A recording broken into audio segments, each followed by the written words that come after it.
I'm Real Genetic Demon, and this is What's on the Tape, Season 6, Volume 8.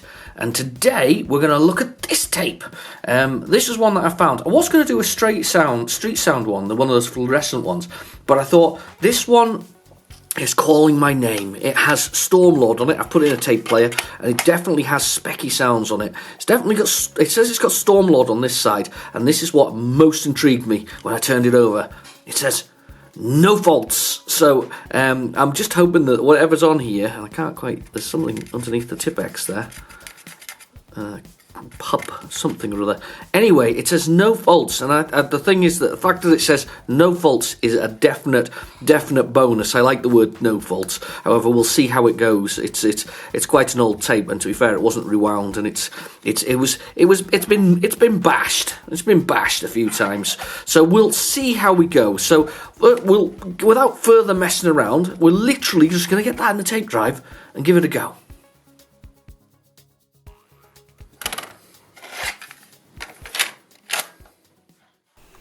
Okay, so the tape is in the drive. It's a King's tape, actually. I didn't notice that. Anyway, tape's in the drive, so we'll go with the usual. We'll go with load dit. Mind you, Stormlord, it could be 128k, but we'll give it a try anyway. We'll see what happens. We'll go with load dit, or load speech marks. We'll push the play button.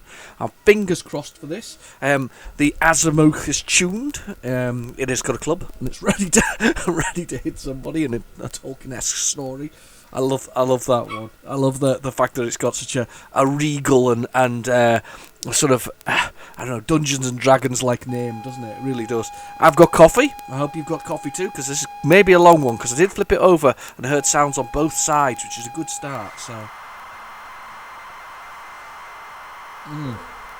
Oh, sorry, I had to have a sip of coffee. That's beautiful. Oh, I love coffee. I've said that a few times before. Stormlord now. I don't remember Stormlord on the Spectrum. I remember it on... That's not a good start. Let's give it another try. I remember it on... Yeah, it's struggling with the tape. It's struggling to pull the tape through. What? It's not that tough a tape. It's not that tough a tape. Don't get excited. It's not that tough a tape. I'm just going to rewind it on the other side. I'll just give it a quick rewind there. No, it's really struggling with that. It seems to think this is quite a tough tape to pull for some reason. I don't think it is. I don't think it's any worse than any others. However, the problem with these things is they've been sat, half rewound for years and years and years and years and years, and you get the usual issue with them that sort of they kind of, it just doesn't like it at all. It really doesn't. And we'll give it another try here. We'll give it another load. See if it manages, because it seems to be struggling. I always feel that the tape drives in the plus twos they're kind of a bit hit and miss, aren't they? I don't think they were perfect. I think they were a cheap add-on rather than a quality made piece of kit. Which is a surprise, really, because the Amstrad CPC, which obviously Amstrad were making as well at the same time, was pretty robust for the most part. I'm not sure about the tape drives though, if I'm honest. That's definitely gonna give that another try. One more. I've got a plan. I've got a cunning plan. I'm going to put it in my other tape drive, which is definitely a much stronger motor. So we'll do that. We'll get the old tape drive adapter stuck in here, and we'll see whether or not we can pull it through fast enough. I did notice it was screeching and sort of making an awful lot of fuss when I actually played the thing back the earlier. It really wasn't happy. It was a very unhappy sort of general tape when I was putting it in just the normal. My lovely Sensei. I love my Sensei. It's yellowed with age. It's been sat in the sun too long. It might even be cigarettes, for all I know, that they're actually on there. But there we go. So we've got it playing in there. And Sensei's pulling it through quite nicely. It always seems to... Oh, wow, look at that. Wow. The Sensei's a lovely tape drive. think I need some new bands in my tape as well, my tape deck. I think this is where we're getting to. We're getting to the point where we're going to have to change the sort of the bands that are in there. I don't really fancy it though. I got the maintenance manual for it, and I looked at it and went, "Oh God, look how fiddly it is!" And I don't like fiddly. My eyesight's crap nowadays, unfortunately. So it's not much fun.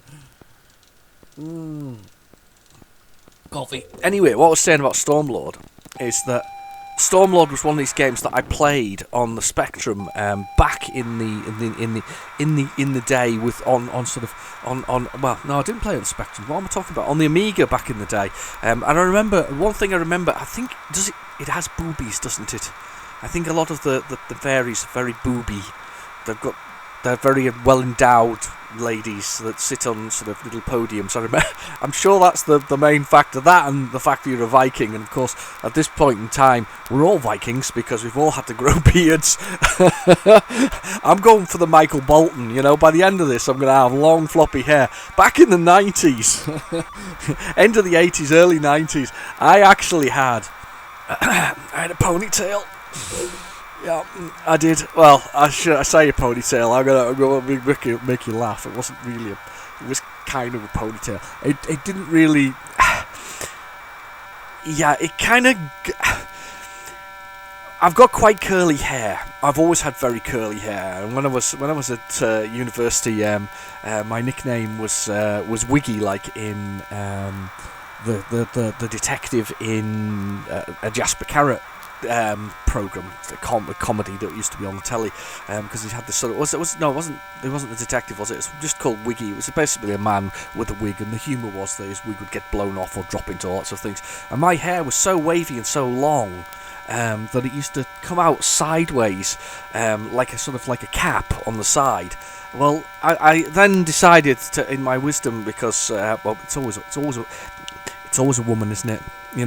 I decided in my wisdom, because there was a girl I was sort of quite keen on, and she suggested that I grow my hair long and put a ponytail in it. Yeah, it got to about, I don't know, a couple of inches long, 4 to 5 centimeters, and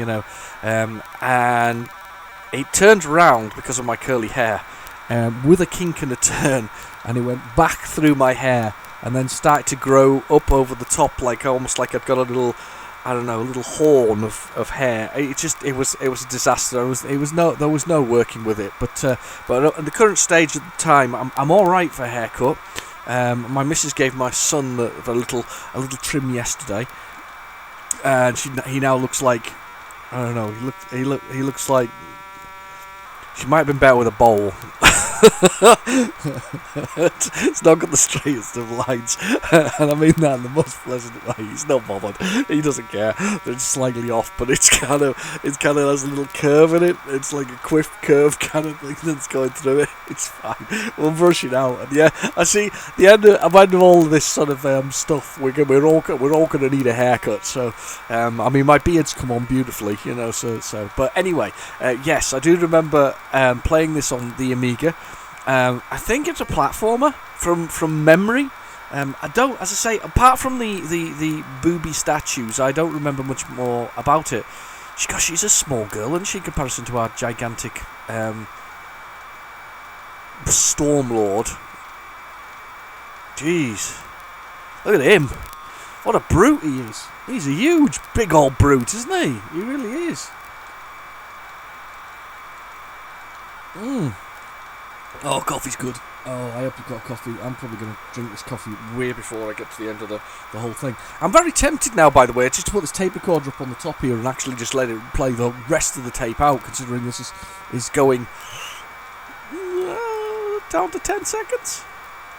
9, 8, 7, 6, 5, 4, 3, 2, 1... And we're done. It loaded. There you go. You see, there's that little. Oh, look at your cheeky fairy as well. Look, she's winking at us. She's winking at us. There's a bit of music going on there actually as well. Can you hear that? She's a cheeky fairy. I'm just going to try and find somewhere to put the cassette player. My desk fills up quite nicely with it. I've got a little... My missus very kindly... Would you believe this? She very kindly had an extension built so we could move the kitchen in... the dining room into the thing, because the kitchen's too small to eat in. But she had an extension built, which is now like a summer room, and where we eat our dinner. And that room where we used to eat our dinner became my sort of man cave, but shared in the house. I think the idea was to keep an eye on me, so I'm still in the house, if that makes sense. But she had that done, and I've got this really long desk, but I can't get everything set up at once. I've got space for 1, 2, 3, 4, 5, 6, 7, 8, 9, 10 consoles. It was in sort of a rack going up the side of the telly, because I've only got the 2 screens. So I've got one big telly sort of that I use. I say big telly. It's only 20. It's a bizarre size. It's 28 inches, not 27. It's 28. And everything's based around this 28-inch telly because it's got so many inputs on it. It's actually British made. The last British made manufacturer of televisions in as far as I'm aware in the country. It's a cello or cello. I don't know. I think it's a cello. But it turned out to be a really great thing. Anyway, let's go for it. Let's press the key. I'm going to assume space is the fire. Yep, that's it. There she is. Look, she's not winking now though. Oh, I can throw things. Oh, it's very smooth. It's not one I've got in my collection. Oh, damn! I didn't expect that though. I guess I should have done. Right. Okay. Ooh, bugs. Crazy bug creatures. Oh no! Bugs got me. Are we rescuing fairies? Because there's like a little fairy option there, look, at the bottom of the screen. Are we rescuing fairies? Is that our aim of our game? Oh, look, we've got... Oh! Leave me alone, buggies. Oh, gosh.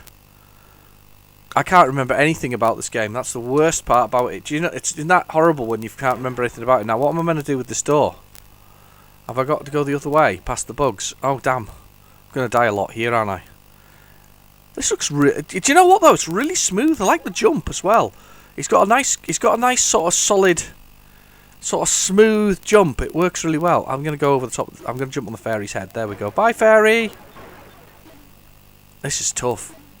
I'm sure I saw Mr. Birdsall play this actually. I think. Oh, there's a key. I'm guessing that's to the door that I'm at the other end. There's a fairy up there. Look. How'd you get past that? Oh, I've just noticed something about the main character.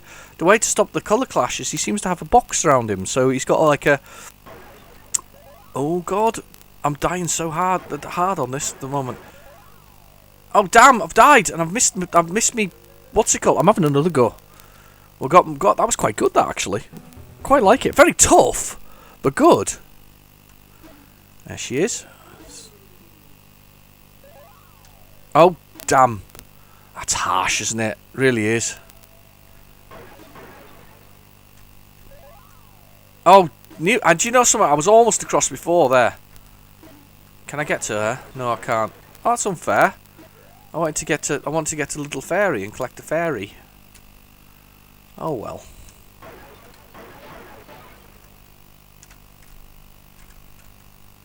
There we go. Big jump onto here.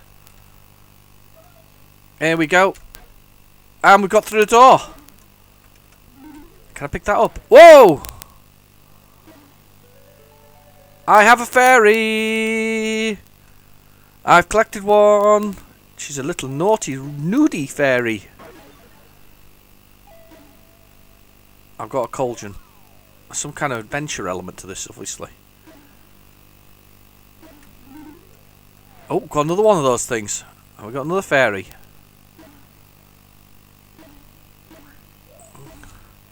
So it seems to be a game all about collecting nudie fairies. As a Viking Stormlord. Awesome. There's another fairy. There she is. How do I get to her without getting killed by these bees?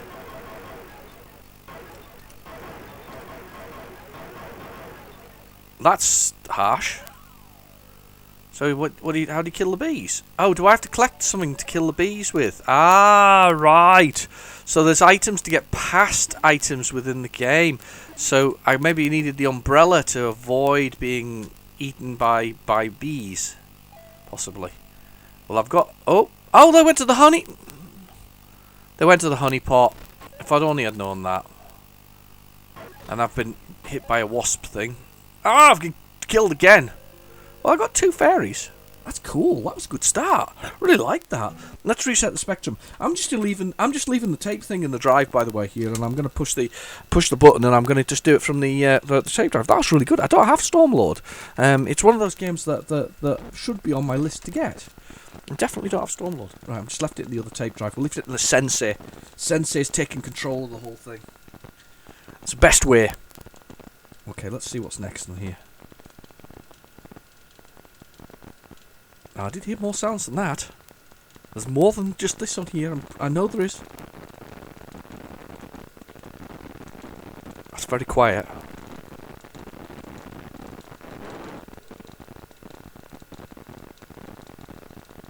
Okay, I'm going to fast forward it.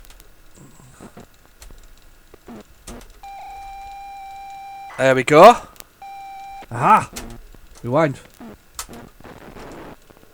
There we go. Heart pick. Heart pick.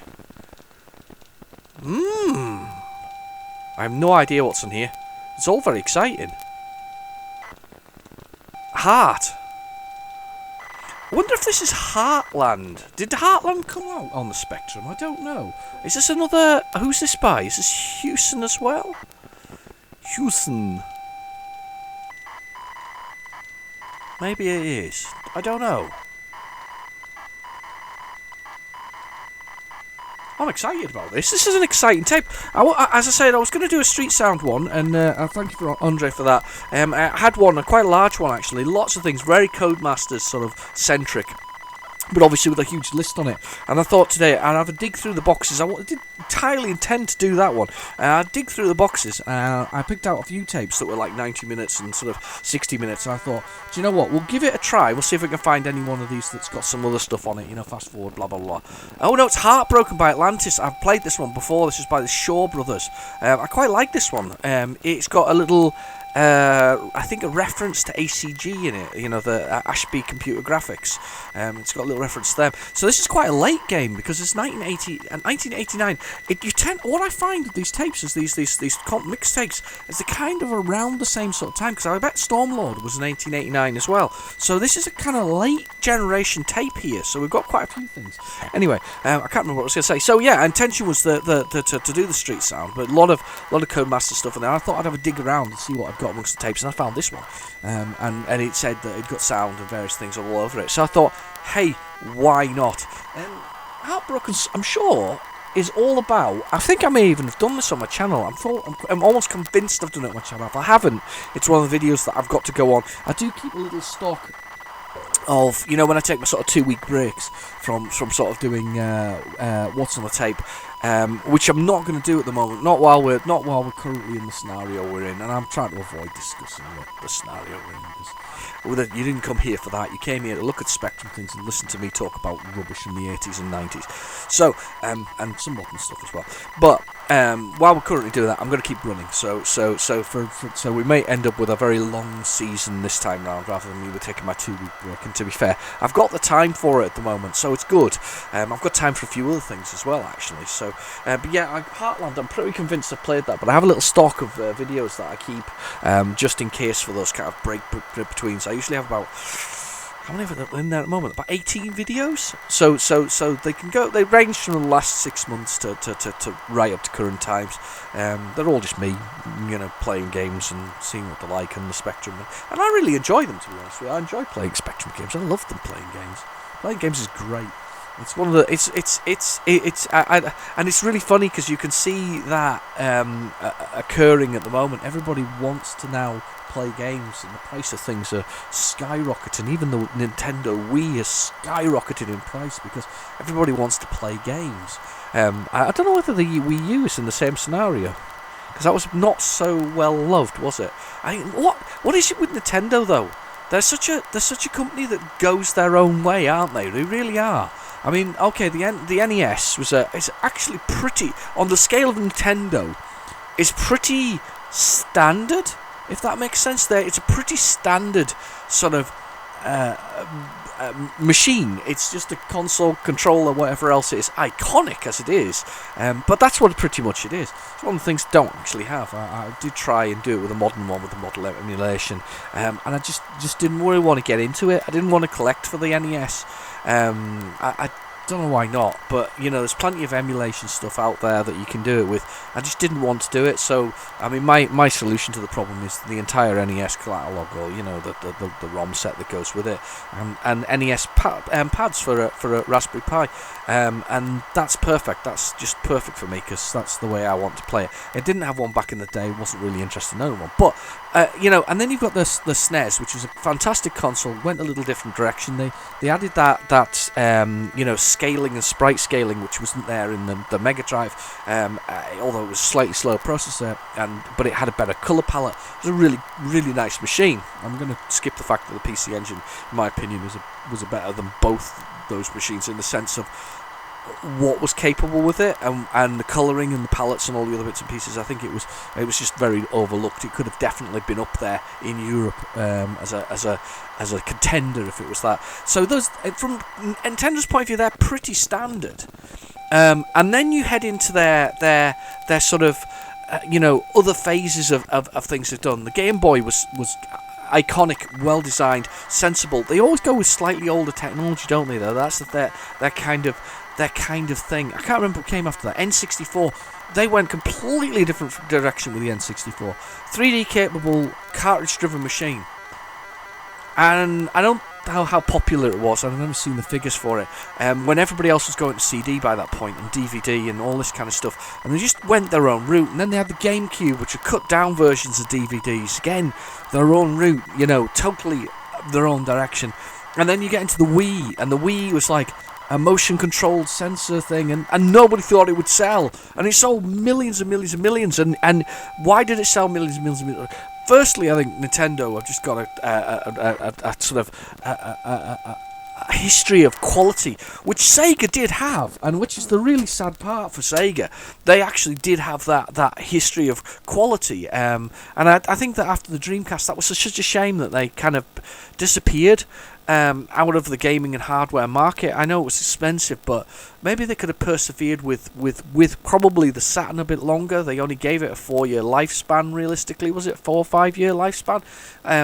Consoles nowadays can last sort of 10, 15 years. But and then Nintendo got the Nintendo Wii U, which wasn't so popular. They didn't hit that one right, and then they hit the Switch. And it's got a reputation as being a backwards compatible sort of, a backport sort of system, but it's portable and it can work on your TV screen. It's got Nintendo first-party games that are attached to it, and it's also got cartridges. And for the most part, those cartridges are the full games on there. There's some rumours around that they're not, and you have to download them. It's not true. There are some that have got parts and the mounts that have to be downloaded. Yes, there's some download code for some of it, but Nintendo really knows its market. It knows the Japanese market, and it knows that Japanese people like to collect for their devices and trade and swap these things. So they continued with that way of doing it, even though the PC market has gone almost exclusively digital. I don't think I've ever bought a PC game that isn't digital nowadays, which is kind of a shame, because I don't tell anybody I love my Steam page or my GOG page the same way as I should go look at my Nintendo Switch collection. Here's my 60 odd games that I've collected, most of which are indie and all run from the things, and but anyway, but they're such a quality maker of devices. Anyway, I'm not even sure what my point was with all of that, but anyway, let's carry on. I've said anyway a couple of times there, so let's say anyway again, and let's do Heartbroken. Can I change the controls? I think I can with number 1, or maybe not. Don't know. I don't know what the keys are. I've got to remember. There you go. ACG's there. You see, look. I told you it was funny. Yeah, so we can't jump, but we can do it. There's a little ghosts and goblins type thing going on there. I can't remember what it is. I think you've got to save something from a princess, and then once you've got to the end of that, that's the end. That's the end of the whole thing. I think. Can't remember. Bonus found. Let's go up here. There's some trolls up here. I like the Shaw Brothers. Shaw Brothers are responsible for things like Super Kid. And some people don't like Super Kid. I like Super Kid. You are a monster to kill. Why didn't you die? I'm sure you can die. Yes, you can die. I knew you could. Just got to kill you enough. But yeah, that's responsible for Super Kid. Some people don't like Super Kid. I like Super Kid. I've always been a big fan of Super Kid. I think I'm just a bit odd liking Super Kid. Nobody likes Super Kid by me. Yes, you got to give them a sort of pounding with the weapons, but they don't mess around. They do colours, and they do in my mind beautiful graphics, and I think they look really good. And I'm always delighted to play theirs. A lot of their stuff was on Atlantis, I think it was. It was the brand that they put their stuff with. They put a lot of things on the Atlantis brand. Yeah, we got lots of things here. I can just hear in the background, and I don't think you can hear it on the mic, but I can hear it in the background. I don't know what channel she's on, but my daughter has discovered the Carry On movies, which are now very, very tame in comparison to when back in the day when they were seen as slightly risque, you know. But she's discovered the Carry On movies, and she's been watching those. I think they're back to back. She's on like a third movie now. She's been watching them since this morning, and she's back to back Carry On movies. But I was saying that her great cousin features as an actress within the movie. She was the lady who played Matron. Hattie Jakes is her great cousin. I met her sister once. Very sort of exactly what you'd expect, really. Very flamboyant and sort of wearing. I remember it well, wearing mink. Just because, well, she could. But I never met Hattie Jakes herself, unfortunately, so she's passed away now. But yeah, she used to be matron in those, so she's watching a relative. So strange things. Okay, next one. I think we're gonna put that on there. I'm quite enjoying not using the tape drive inside the machine. It's funny, really. I think it's spot on the other one. I got another tape drive recently with a 48K plus Spectrum. I picked up just beginning of the month, I think. End of last month, sort of halfway through. No, halfway through last month. I'm so lost for time. Yeah, and I picked up a 48K Spectrum, and it came with a whole bunch of stuff, and it was an absolute steal. It was £60, and they had the box. It had all the inlays. They had most of the original games. They had the manuals. They had that usual stuff. But I tell you what, I didn't realise. I looked at it, and they've got pristine copies of Maker Chip and Survival and Task Word 2. They're absolutely. I mean, seriously, they've never been opened. These things are just. They look so shiny. They're so new. So I might actually swap my copies around to that. I don't know what to do with those though. Got loads of those. Might just have to give them away or something similar. I might have to work out a way of giving them away. Some of these ones, the sort of the survivals and the Scrabbles and all those kind of things. I do. I think maybe I need to sort of send them off to somewhere nice. Got a long gap in this particular on these tapes. I'm not objecting, but there's a long gap.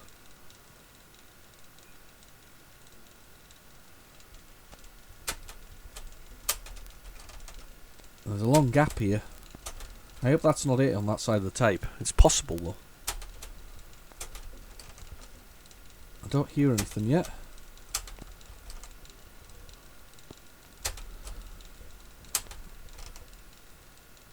No ghosts from the past either yet. Usually get some music. I was trying a tape earlier, and the person who got it, it turned out there's only like one game on it. I will put it through one point, but their taste in music is superb. It was just Queen, starting with Bohemian Rhapsody. Talking of music, though, you haven't seen it. Pop on over to my friend Andre's channel and have a look at his 13 musical sort of albums and things like that. He's getting quite a few responses to that, actually. So I'm not a music person, otherwise I'd have done a response. So I do apologise for that. I'm not. I kind of listen to all kinds, and my taste is extremely eclectic, and I couldn't pick you a musical thing and go, those are the 13 albums that I couldn't live my life without. I mean, my musical taste has changed throughout the years from things like the Fine Young Cannibals, which I which was the Fine Young Cannibals and Fine Young Cannibals thing's the name of the album. I mean that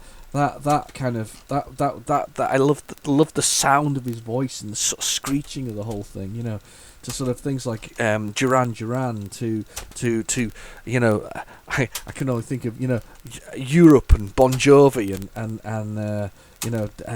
Guns N' Roses and things like that, and then I would listen to Vangelis and his sort of music, which is kind of musical, sort of in the Blade Runner, for instance, has a lot of Vangelis music on there, and I would listen to that, and then happily put some Mozart on.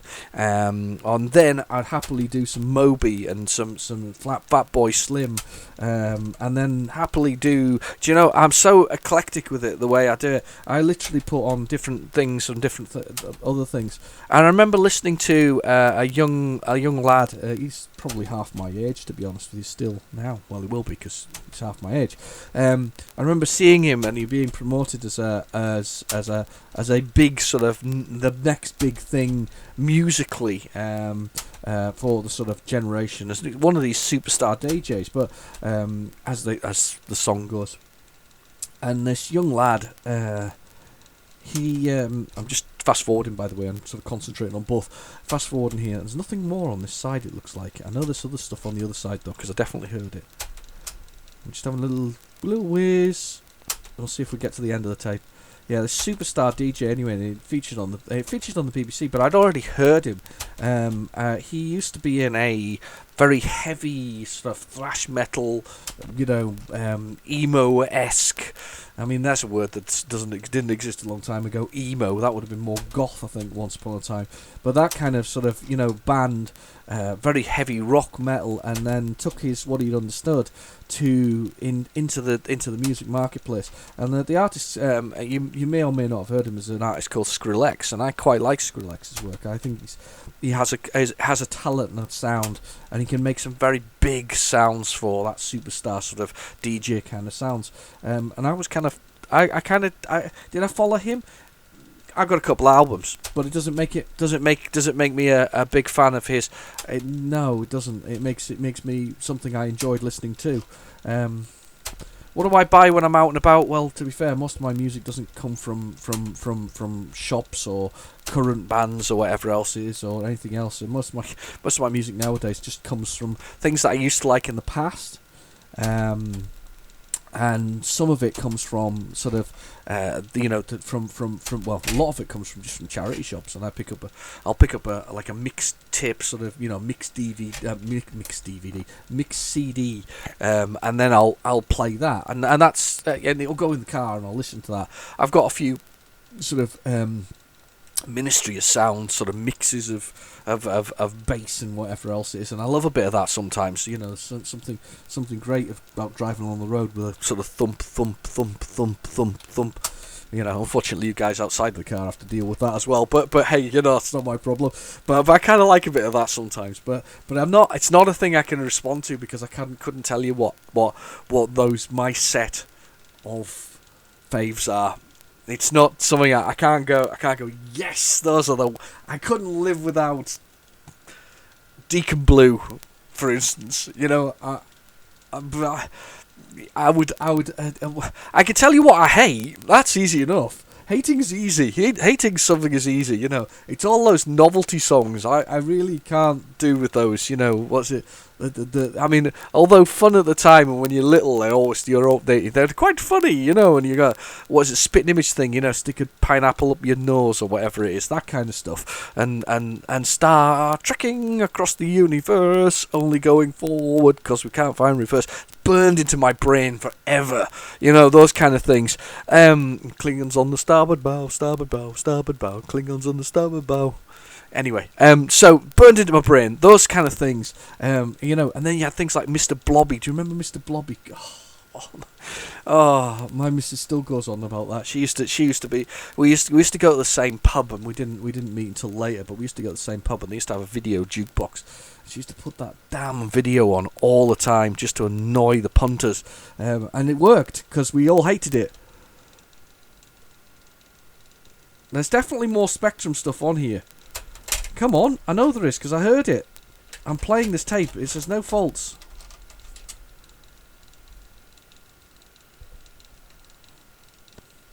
Right, hang on a second. I'm just going to push this out here. It's too quiet, maybe. Oh, maybe had stuff on the other side. I just didn't hear it. Play. Turn up the volume on the other one. It's playing again now. We'll try it.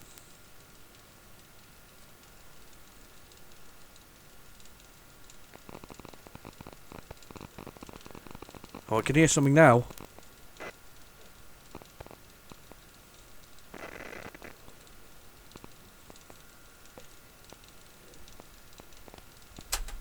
Yeah, that's weird. Right, okay, hang on a second.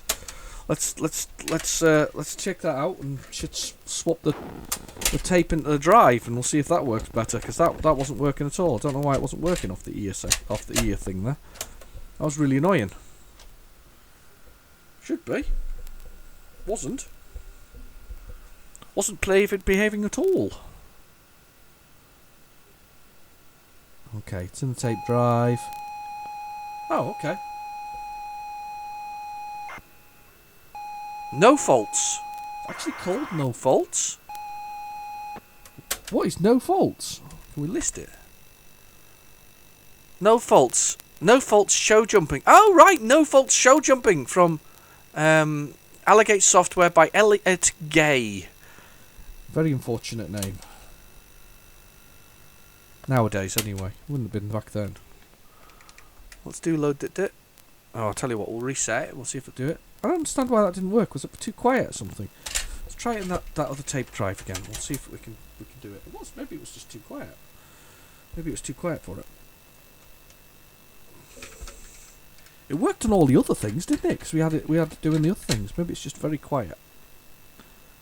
The volume is very loud now. Let's give it another try. Maybe it's too loud. There we go.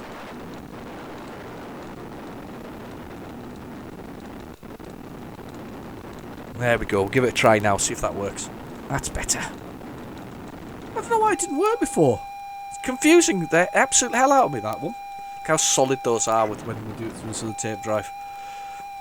Volume's quite loud, and it's nice and solid. No Faults. I've never heard of No Faults. It's not a game. Do you know something? I did at the very early start of collecting again for the Spectrum, and it was kind of a bit of a.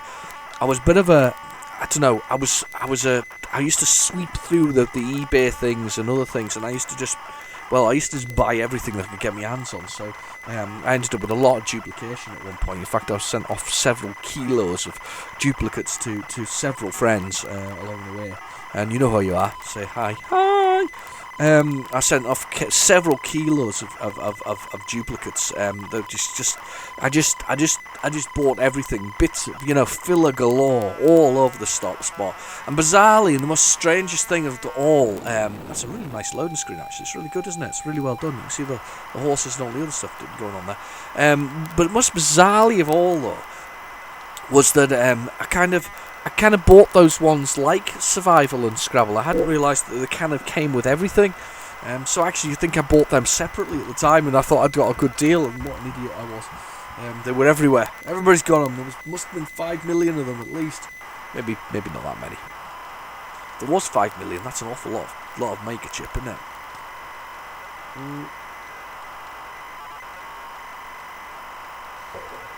Oh God, that's good. I love coffee. Oh, excellent. 86. All right, so I'm a bit wrong with my timing on my dating on that, but I suppose what we'd have is backwards from the time that they recorded them. That's crashed. You have crashed, Mr. Show Jumping. You have crashed. Just adjust that volume just a wee bit. We'll give it another try. We'll give Show Jumping Alligator software. See, I like Alligator because they're the ones who released for me Who Dares Wins 2. That was one of my absolute favourite Spectrum games. I love that one. I do, but again, like anything else, favourites are very hard to do. I was hoping to do my own kind of video shortly, or certainly do my favourite. I'm going to do my favourite, and probably tomorrow actually, if I get time. My favourite arcade games. So my top not top 10, my favourite 10, if that makes sense. Because it's not top 10, it's my favourite 10. And I thought I'd have a little go at that. So I did a little bit of footage this morning of my 10 arcade games that I loved, and and I'm going to do a little video on that and see if I can get some responses, because it might be interesting to see what people's 10 favourites were, because I count myself lucky that I got to go through the generation of early arcade machines. And by early, I mean literally Space Invaders was the first arcade game I ever played in 1979. So I count myself lucky for being able to have gone through that and experienced the arcade, experienced the 8-bit computer sort of explosion that there was there, the 16-bit, the 32-bit, the PC generation, the console generation, the next set of console generations, the several iterations we've got. I'm not enjoying the new current generation. I think the bubbles burst a little bit for me at the moment. I don't see me buying an Series X, and I don't see myself buying myself a PlayStation 5. The only reason I would buy a PlayStation 5 is possibly for if it was backwards compatible. However, now they're saying it's not, because of course they've made it its own thing.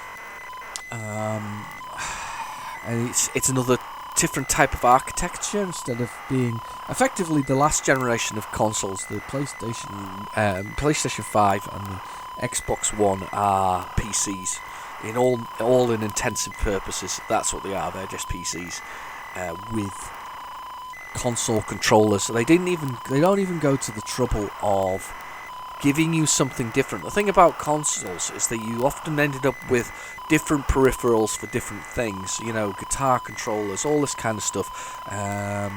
Drum sets. What else? The Wii with its sort of swinging remotes. Weird and wonderful additional peripherals. Light guns. Oh, we love light guns. I mean, I did a response to a video recently about my sort of 10 favourite games I've discovered while collecting. Light guns are one of those things that really need to make a comeback, but they're frightened, I think, to do it. I think that Sony isn't convinced it would sell enough, and because it's a commercial decision rather than a labour of love for those that wish to buy it, it's a bit sad, really. You know, I don't think you'll see another light gun until there's a requirement to do a light gun.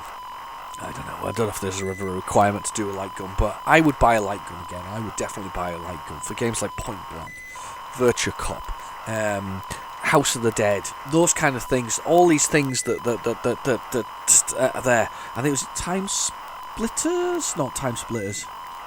Silent Scope's another one that's a light gun game. These things, they all need a little bit of resurrection. They need a little bit of love. I need to see them. I want to see them again, and I want somebody to you know, they make billions. The gaming industry's worth billions nowadays. Why not put a few millions aside? A few million wouldn't be much against the whole billions that you're making aside, and do a light gun. sell us a light gun again. You could go all articulated and everything and give it a sort of a recoil and all kinds of stuff. You could go really heavily into that kind of arena. You could definitely do something bigger and better. It would be great, wouldn't it? It really would. I think we'd love that. I think we'd enjoy that. Even the music industry thing, though, that's kind of gone to pot as well, hasn't it? You know, the fact that the music licensing costs are so high now, though they couldn't really continue on with things like, say, the singing thing for the Xbox 360 Lips, which is great fun. We enjoy that in our household. 2 microphones, singing away along against songs, you know, and you know, we can do Travis and we can do what's she called? Tiffany. I think we're alone now. Doesn't seem to be anyone around. You know, that kind of stuff. But we really enjoyed that. We really enjoyed those kind of peripherals that were there. And it's such a shame that... There we go. It's on. It's just a shame, isn't it? Just a shame. I love that. I love the screen. That's the BBC, wasn't it? Show jumping show. Cool. I was just waiting for the music to stop, I think. Oh, we got a key. Oh, 1 for keyboard. Cool. I want to accelerate. I want to decelerate. I want to go left. I want to go right. And I want to jump. And I want to retire, which is G. I want easy, because I'm rubbish. I want 1 player. To qualify for the next course, must complete it with less than 20 faults. Okay, cool. I'm accelerating. Way! Way! Way! I think I'm getting a bit overexcited here. Have I done it without any faults? Yes! I'm awesome! 15 seconds! Congratulations, you finished it 15.7 seconds and qualified for the next course. It's actually quite good. Have I got show jumping? I want show jumping now. If I didn't have show jumping, I definitely want show jumping now. I've got to go that way, that way, that way, then turn around at E, and then go romping through and jump over F. Right, okay, cool. So let's go. Right, oh, I headbutted it. Reverse, reverse. How do you reverse a horse? I don't think horses reverse, do they? Well, I'm supposed to do. They must do. Oh, made it. Oh no, horse refused 3 times, disqualified. Oh no, course is completed 1? How many thousands are there? Look at that. There's thousands. 999. Wow, a lot of them. Whoa. I quite like this. I never thought I'd enjoy a horse jumping game. I'm just going too slowly. You've got to get some speed to make your horse jump. Oh, God. Oh, I didn't jump it. Oh, did it? No, I did, because the A's not flashing anymore. There's somebody walking in the stands, look. Did you see him? At the top there. Look, there's somebody going up there. Castlemaine 4X. Oh, do you remember Castlemaine 4X? Castlemaine 4X, Renault, National Express, which is the bus people, Kodak, Fiat. Wow, do you think they actually paid for these to be there? Bagsmore Buzz from Burton. Budgie Software. Wow! Oh, sorry, I'm just looking at the adverts now. Fiat, Bagsmore, Budgie Software, Budget Software. I wonder if this came out on Budgie Software first. National Express, Renault. I love it! Do you know what? I never thought I'd get excited about a horse show jumping game. I need to get out more. Here we go. I'm still doing it. I've finished it. I've got rubbish time. But it doesn't matter. They were all cheering. I spent a minute and a bit doing it, but that's all good. Doesn't really. I don't think it matters as long as you don't fault. Yeah, I think that's the point. Doesn't really matter if you don't fault. Oh, damn. Oi! I've got to go back. Hang on. Yes! And now I've got to do E from a different direction, which is this way. Oops.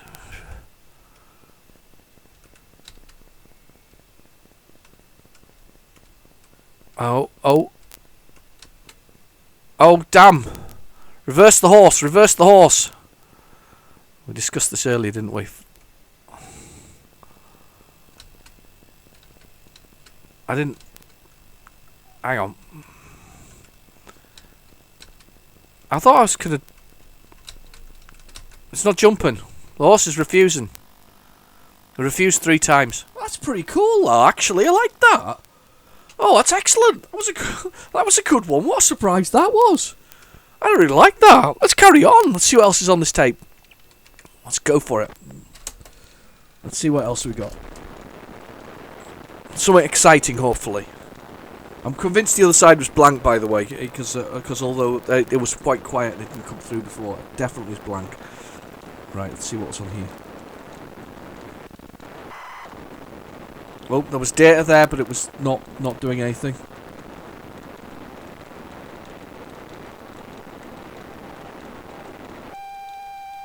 Aha! Oh, Jay!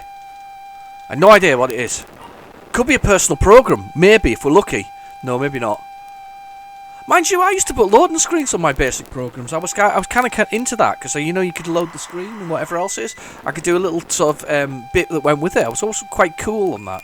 Oh, somebody's changed the background. I love that. I really must try a bit of coding. Need to do it the Oliver Twins way, don't we? Need to create it on the Amstrad CPC, the 6128. And then port the code over, but they had a little special module for that. That's how they used to write their Spectrum games. They used to write them on the 6128 and then port them via this modular thing that they had attached to the Spectrum because it was easier to type. Juggernaut! This is one of my unicorns. I recently managed to find a copy of it and purchase it. Came in a clamshell, and on the front, it's got the Juggernaut. It's missing the poster that goes on the inside, but do you know what? I'm just delighted to have it. I got it originally in one of those 10-packs, those very sterile 10-packs. There was this particular 10-pack, which is basically a white sheet of paper, and it literally had the 10 games on it listed with sort of in like little lines with the names written in white text on those lines and the 10 games, whatever it was. I can't remember what they're called. I've got one up here. Hang on a second. See if I can find it, and I'll shout across the room at you. Hang on. I'll go get it. See if I can find it. Where are you? I know you're here. You're up here. Where are you? I think I can see it. You just stay there. Hang on. I'm gonna have a look. No, that wasn't it. Oh, I've got so many games, it's just ridiculous. Sometimes it's hard to find what you're looking for when you've got so many games. No, that's not it. I'm still looking. You stay there. That's it. Called Computer Hits. They were called Computer Hits, and Computer Hits were very, very sort of sterile in their sort of their cases, sort of very white cases, very basics. No images, no nothing. Just like a list of games. It was like, there's your games. That's what you're getting. Those are your games. And I played Juggernaut first time on that, and I was quite enamoured by it. And it's quite really weird because one of my favourite games on the PC, and although I haven't played it, God, it's probably 11 months on the channel anyway. I've certainly played it myself. Is Euro Trucker, and I love Euro Trucker because you basically just drive trucks, and it's kind of. Do you know what though? Here's where it fits for me in the gaming sort of the thought that things like Euro Truck and even Juggernaut here to some extent. They're kind of. If you've ever played Elite, they're Elite without the fighting. You're basically taking cargo most of the time from point A to point B without all the fighting. There's no need for the fighting, just getting from point A to point B. And that's what you do pretty much in Elite. You fly from place to place, base to base, trading goods for the most part. Yes, you can go and explore. Yes, you can do bounties and whatever else is. But it's not. It's geared very much towards that. Doing whatever you feel like, and I think that Euro Trucker and certainly Juggernaut, they're kind of that kind of scenario. I mean, at least with Euro Trucker though, to some extent, you're your own boss and it's your own business, and you basically manage the whole elements here, whereas Juggernaut, you work for a firm, taking goods backwards and forwards. There we go. Right, okay, so what were the keys? I've got the keys. That's slightly lighter colours here. Right, so let's have a little... oh, you got lorry sizes and everything. I never knew that. You can make it even bigger. Wow! Bigger lorry. Small lorry's fine by me. Who's it by? Was it Peter Cook there? Practice, high scores, define keys. I know I'm alright with the keys as they are. Let's drive. So, welcome to your first day at Buster Gut & Co. Dealing with coal, oil, fruit and veg and timber. Press a fire. Your job today is to collect and return the following. 4 tons of timber, 6 tons of coal, 6 tons of oil and fruit and veg, 24 tons. That is fine. So what you have to do is, we start at... It's Trumpeton as well, I think it's quite funny. You start somewhere... We haven't got anything to load because we're just doing that phone.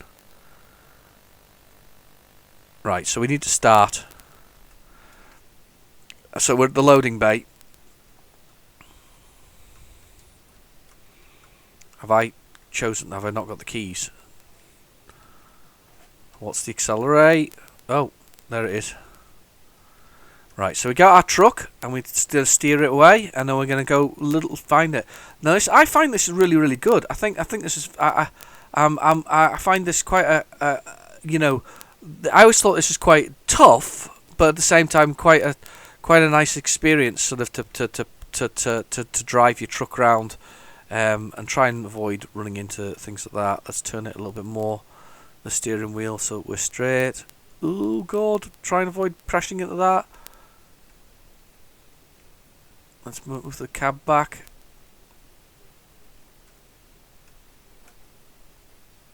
There we go. Are we straight now? Sort of. It'll do.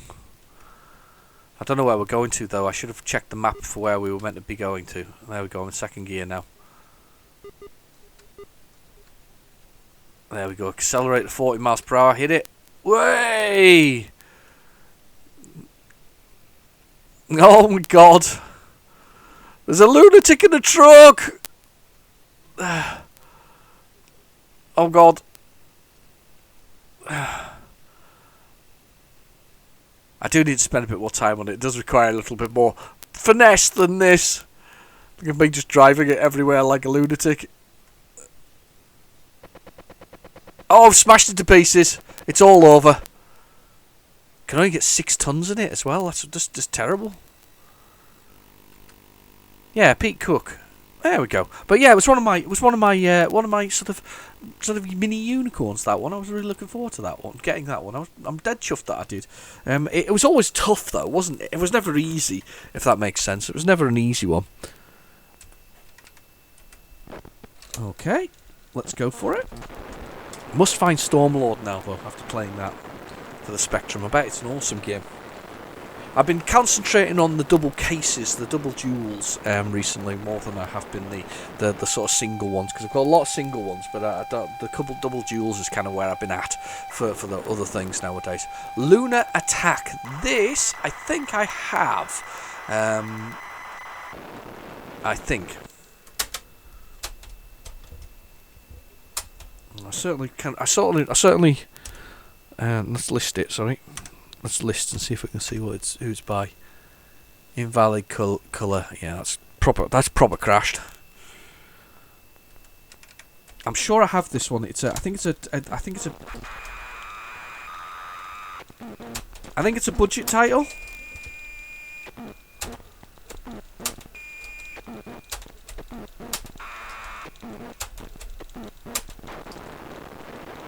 Yeah, I think it's a budget title. It was kind of a picture of the actual game on the front cover, I think, from memory. Giving it a little bit more volume. I think it's a little loud now for it.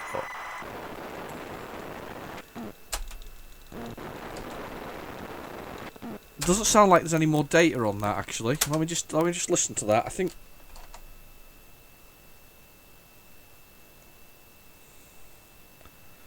No, it's gone blank after that. So there was obviously a space there for something. It's gone blank there. So whatever lunar attack is, I don't think it's there anymore. I think they've recorded over it, probably quite rightfully so. I don't think it was a particularly good game.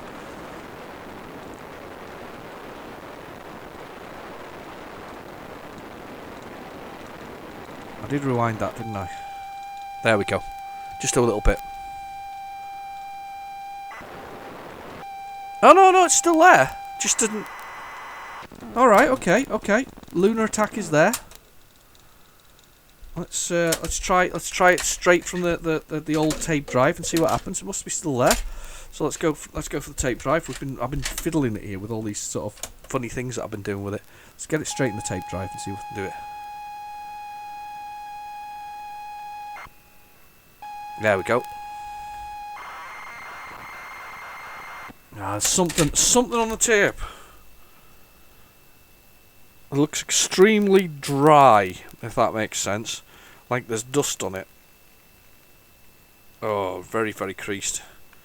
Yeah, there's something there. Right, okay, so let's go to what's on the tape then. Oh, no, what's on the tape. Let's go to PlayZX and we'll get that one loaded because we're interested to see what Lunar Attack is and why it wasn't copied over. Let's get the old tape drive thing sorted. Let's pop this in there like that again. In you go. Nice and set. Give it all new. Let's see now what we got here. Let's see whether I can find it. Search Lunar Attack. Lunar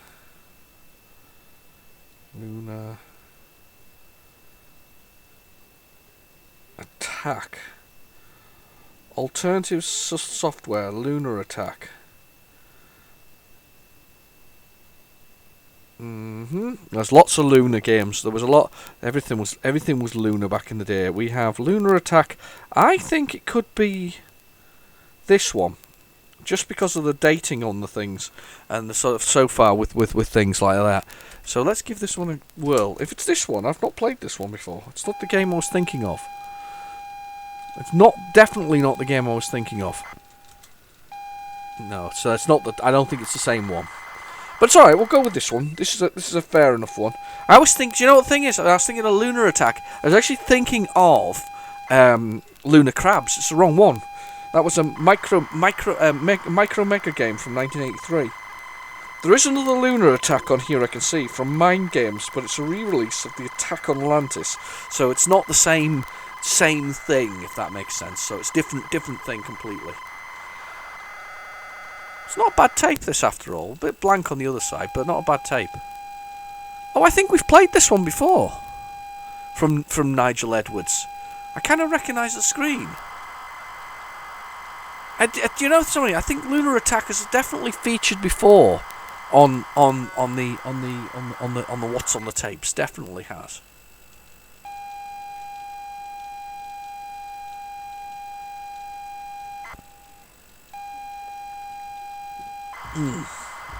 Oh, cold coffee. It's quite cold at this point. Now we're in, so. Oh, it's a bit chilly.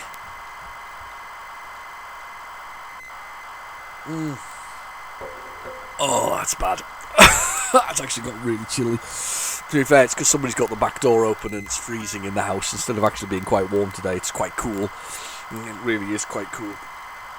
Kids coming and going into the garden, which is fine. There's nothing wrong with that. It's nice of them to play, isn't it? Right, hang on a second. I'm going to close my door slightly because I'm just getting a bit of chill. Just going. I'll be back in a sec. Oh, that's better. That's better. Oh, it's like a great big Spectrum lab here, you know, with all these bits and pieces piled up all over the place. I've got all kinds of things going on to do this thing. You know, I've got my microphone with boom on it, which I do like, and I've got me OSSC, the open source converter for sort of making the image, you know, look better. And then I've got an upscaler which I need to use, which I do think it's a bit of a shame that they don't have some kind of upscaler built into that OSSC thing. And I mean by upscale, I mean upscale within the resolution of your TV, so you can say, oh, it's 720p, but resolution upscale correctly pixel-wise. I guess that would have been a bit too complex for it, to be honest with you. And then I've got my Sensei temp tape drive. I've got the Spectrum on here, and I've got the video recording equipment. There's everything here. There's a whole lot. There's loads of stuff here. Cool, though. Very cool. As I say, I remember this loading. I certainly remember the loading screen because I remember having to turn my head sideways to have a look at everything. There's graphics by Chaz. There's not many Chazes that I know nowadays. Nigel Edwards, 86. Lunar Attack. I'm just looking up at my games because I can see some of my Atlantis games. They're on the shelf. And I don't know if I've got Lunar Attack. Let me just have a little look.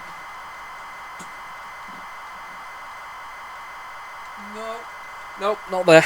I was thinking about. There's Spectre of Bad Dad there, but apparently that if you load that into 128k, you get infinite lives. But if you load it at 48k, you don't. There's a little cheat in Spectre of Baghdad. I quite liked Spectre of Baghdad. It was quite a good game actually from Atlantis. Atlantis, to be fair, has released some fairly decent budget titles. And as I say, the one of for me, the Shaw Brothers certainly did a nice selection of games, and I do. You can still find them on Twitter. Actually, if you give them a little bump with sort of with the fact that you've had a Shaw Brothers game in one of their things, they occasionally come back like 3 months later and retweet it. It's quite funny, really. To be fair, they're rock stars, so they probably don't have time for video watching and other things. Ah! Oh yes, I remember this. This is cool. This is kind of cool. This is one we wanted to retry. I definitely want to retry this one. So we kind of do this, and then you've got these things to beam you down. I think, is that right? I need to find. Well, there's a button on here. You push to make this go up and down. This is a game we wanted to retry. This is a game, or certainly I wish to retry.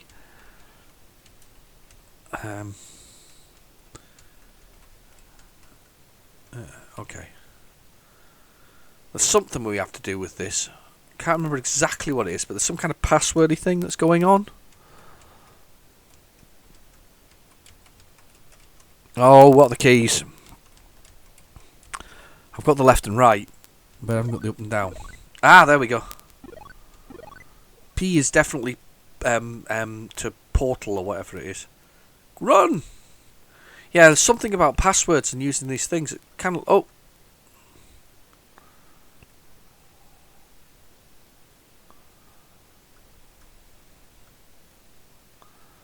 There's a thing on the floor there that keeps getting me. It's not very nice of it. P to portal. Yeah, I remember this. It looked really good. Must find a copy of this somewhere. This looks really cool. There we go. We float up with this. That's it. And then we can float up with this. Yeah, you got to use those things to float up and down.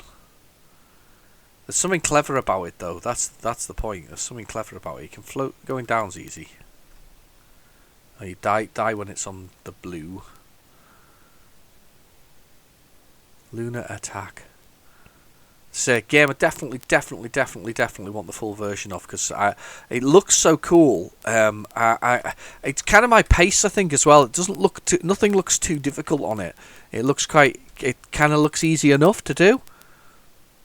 I must have a little look and see if I can find a copy of this because it's a game I'd like to try.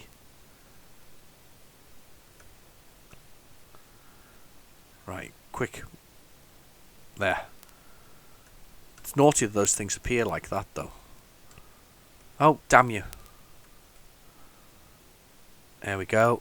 They do actually pop out themselves, so just take a second or two. There we go. Wait for them to pop up. And then disappear. And then we go. And we've got a computer here. And as I say, I'm not sure... There we go.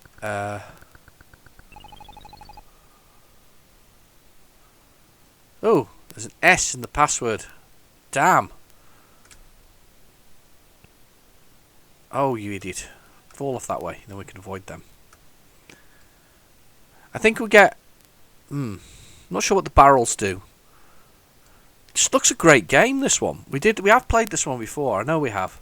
There's another one. I managed to get an S in the password. Ah! No, it looks really good, Luna 1. But as I say, it's not a game we've had a chance to really investigate, and one that I really want now. I'm sure there's another lunar attack though, but it might even be by Micromega, to be honest. But anyway, let's see what else is on this tape. Get this going again, and we'll go from there. Load it.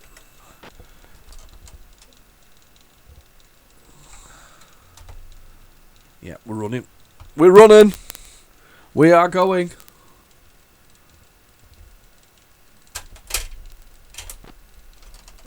This might be back where I was at the beginning of Luna. What's it called?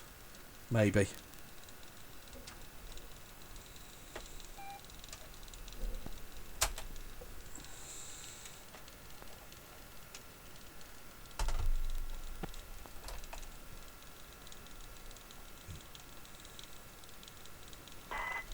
Oh, it's been a bit funny. I don't understand why.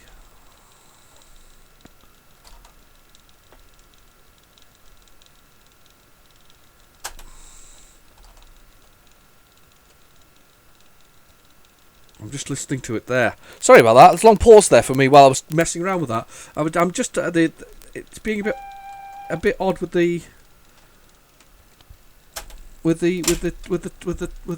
tape there. I think it's the way. Do you know what? It's because this microphone thing isn't really meant to be in a.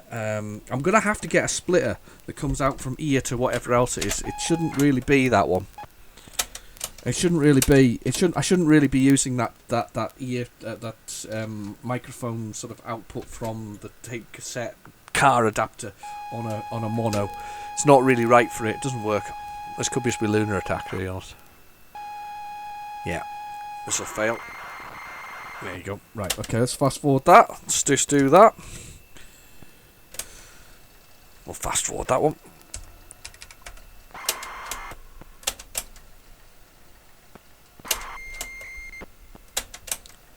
Let's see what the next one is. Fingers crossed. Here we go. Has anybody got a ZX Spectrum Omni? I have one. I really like it. I think it's a really great thing. It's a proper clone. It uses, I think it's the Harlequin board, but it's basically a proper Spectrum, but it's a proper clone Spectrum, if that makes sense. It's not a. There's nothing duff about it. It kind of does what it's meant to do. But the one thing I find, and I don't know whether this is a toast rack thing or whether it's something else, but when you've got it set in toast rack mode and you use the ear and tape thing, and I've tried this with my real toast rack, which was kindly sent to me, there doesn't seem to be any noise on the screen or the output via the RGP cool. This could be Rockstar 80 Hamster.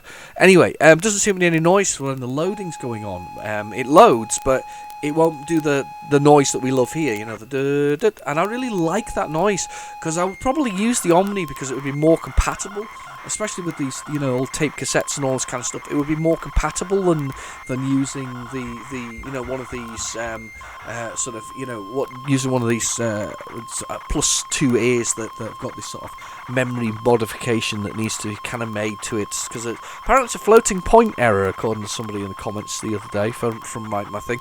So there are some fixes for it for other tape things, but it doesn't really fix everything, you know, unless you fix the machine, if that makes sense. And because I do these like from tapes that are from the past, I'm going to end up with games that aren't right. Anyway, Rockstar ate my hamster. Oh, we've got more nudity in this one. It must be the booby edition, this one. So well, I suppose it's right. It's 8. Kind of turn them around with the boobies, possibly. I don't know. Anyway, so this seems to be the booby edition. So yeah, because we've got Rockstar 8 Your Hamster is Codemasters reluctantly present Rockstar 8 My Hamster. There is a rare version of it that's called, oh, now I can't remember its name. It was technically became available with the Sun, and there's like 12 copies of it out there. A version of Rockstar the Hamster is very, very rare indeed. The aim of the game in Rockstar the Hamster is you've got an entire year to use Clive, I think it is Clive's fortune to make platinum, full platinum records. Basically, never seen it done. Played it on numerous formats, from the Amiga to the Spectrum to the Amstrad, and it's kind of weird and bizarre, and it's brilliant at the same time. It's a management game with realistically the interactions are minimal from the user. I'm not entirely sure whether or not you can actually there's anything there's a way to win it. I don't think I've ever seen anybody win it.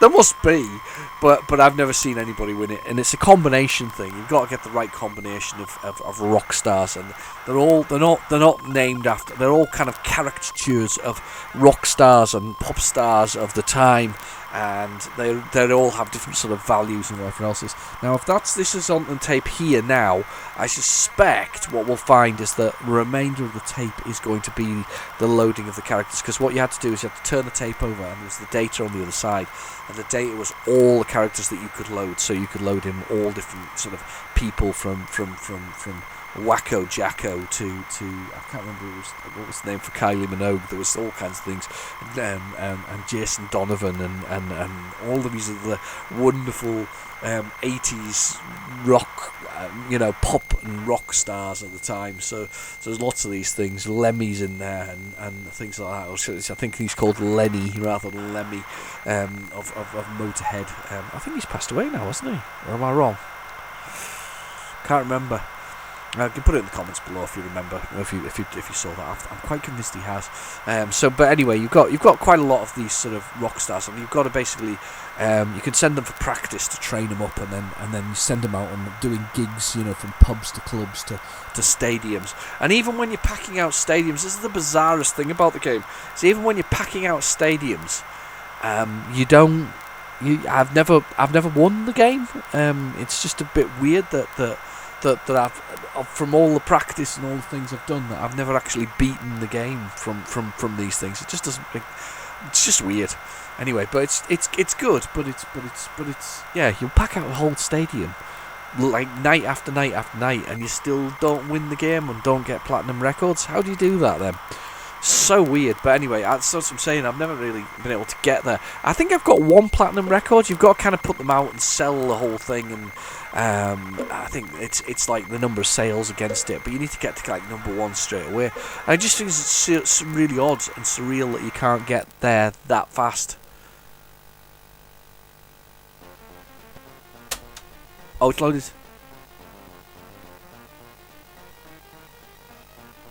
It is loaded. We have the music.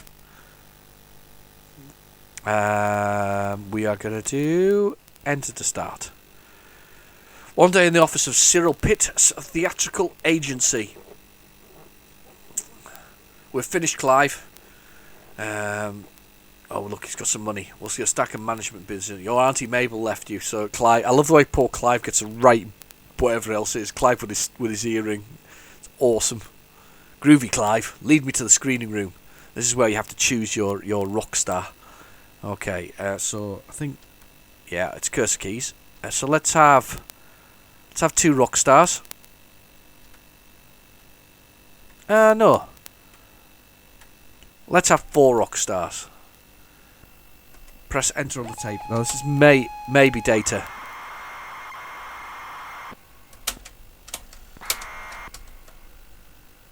Whoever this is going to get chosen.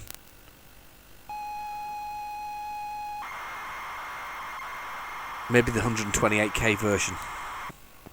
Let's fast forward and see if we can find some data. If it was the 128k version, it might have loaded the whole thing. Let's see if the data's on this side. Fingers crossed. I wonder if the 128k version did actually load the whole thing. I know that Target Renegade does. It certainly loads the whole game into memory, which is brilliant, because Target Renegade is an absolute classic. It's a really good beat 'em up.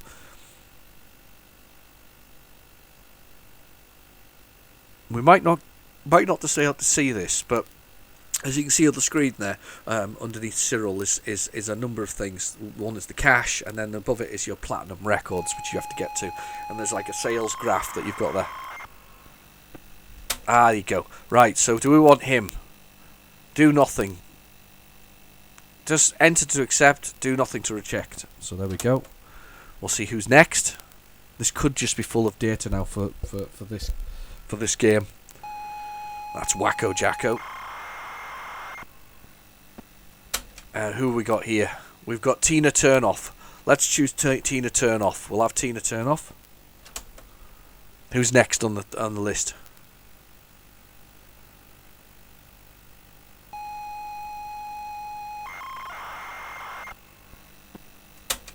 Who's this? Elvin Dwight. I think this is Elton John. We'll have him. We haven't got much money, by the way. We're gonna have to get straight into the to selling out stadiums with this kind of price.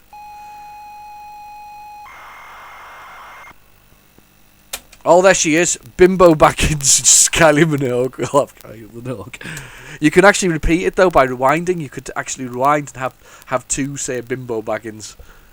It's quite funny, really. It's like having twins. It's weird.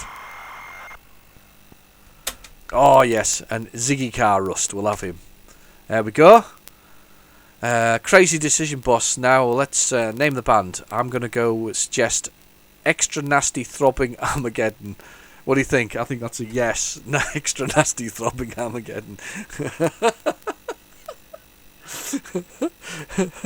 oh, dodgy gear. Let's get the dodgy gear, because we can't afford much more. What do you want to do now? We're gonna have to gig, because we're mental. We're just gonna go straight for stadiums, because otherwise we've got no money. Let's charge £10 for whatever else it is. How many nights? Let's do the lot. Oh, we're bankrupt already. What was I thinking there? That's rich tapestry of life. What an idiot you are. I can't bankrupt myself. Shut up, Clive. Press enter to fire again. Shall we use the same stars? Yes, we will. Right, okay. Let's choose a name for the band. I suggest Pretty Horrid Noisy Poison. Clive's class. Off the back of the lorry. After the back of the lorry. Dodgy gear. Let's do a gig. I don't think we can afford the expensive ones. Let's go do universities. It costs higher for a night. Let's charge £10. Let's do 5 nights. We can probably afford that. Pretty horrid, noisy poison. Right, okay. Knock 'em dead. Okay, how did ticket sales go, Clive? Oh, we sold them all. Oh, excellent. Oh, everybody wants to see him. Oh no, they've sold less now because they're rubbish. How did ticket sales go? Oh, we've sold even less. They're terrible. I can't believe it. It's wages time, boss. They've taken all the wages. We're going to go skint at this point. Oh my god, it's selling even less. How did ticket sales go? We're absolutely horrendous. We need to practice. Let's practice for a couple of days, because we sound terrible. We're not going to do it. There we go, they're playing. Unbelievable.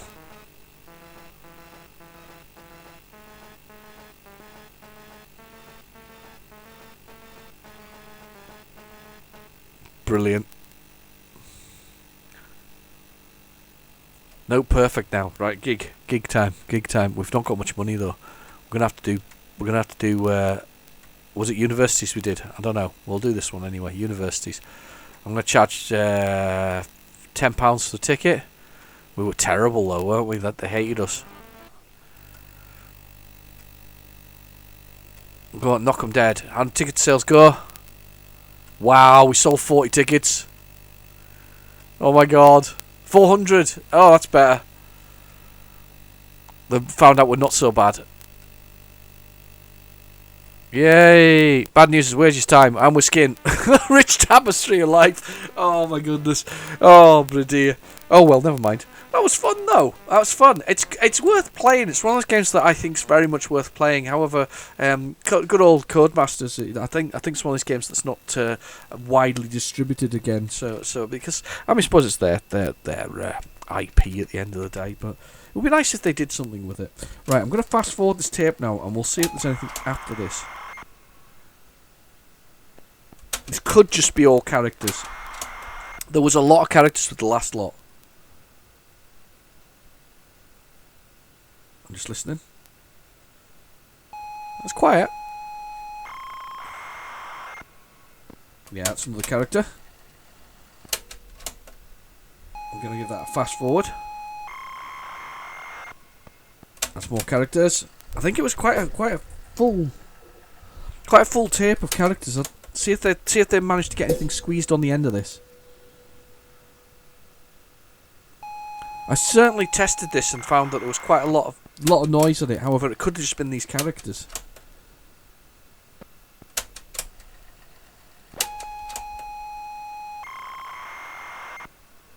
Yeah, small characters. Let's see what we got on here. If we're lucky, that's another character.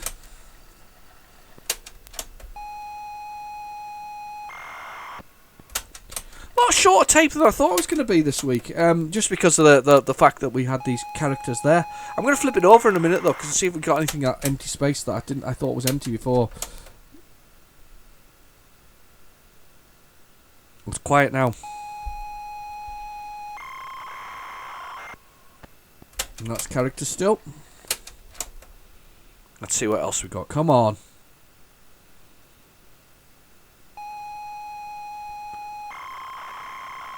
More characters.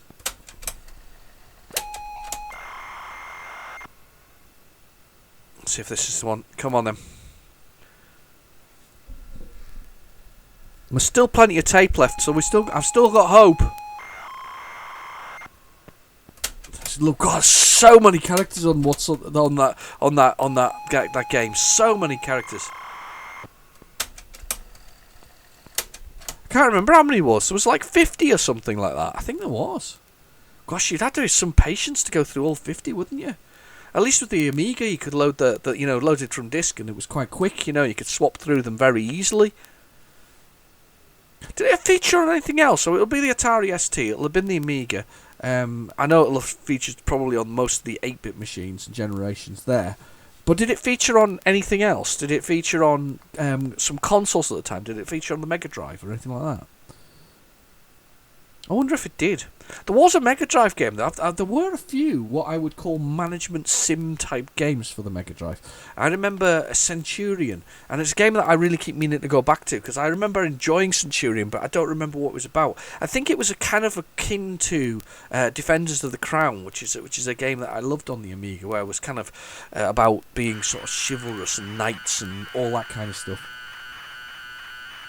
Right, there's data there. But it was halfway through when it did it. Fingers crossed that we got something else here. Oh yeah. Out of memory, copy. Well, we'll not be doing out of memory, copy. Let's do this again. Load it. Let's do this. See if it does it. Was it dirt?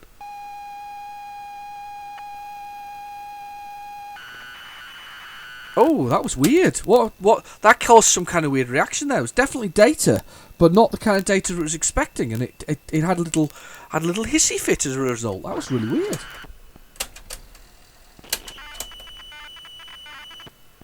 Right. Well, there's nothing to load there, but there's definitely something after it.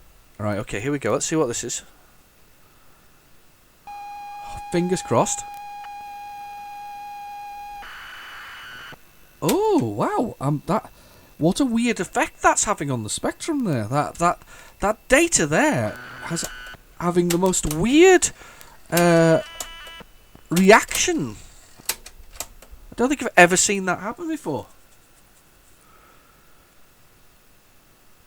Okay, here we go. Let's see if we've got some more. Fingers crossed. You crossing your fingers? I am.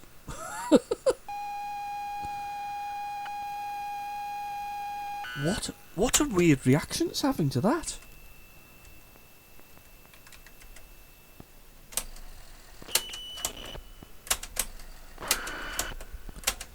Not a reaction I expected from it, to be honest.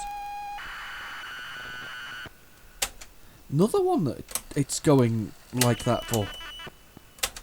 I wonder what this program was.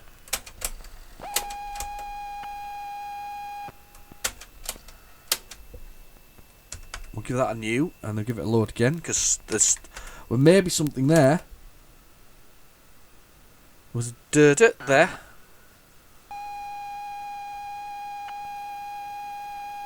Another one of those weird out-of-memory parts. Is it Spectrum, though? Is it a Spectrum noise? Or is it something else? Is it some of the computer systems sort of record at that point?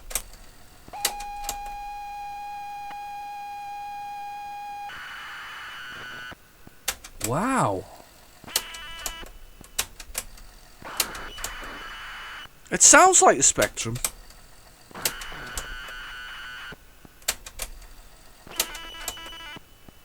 Ooh.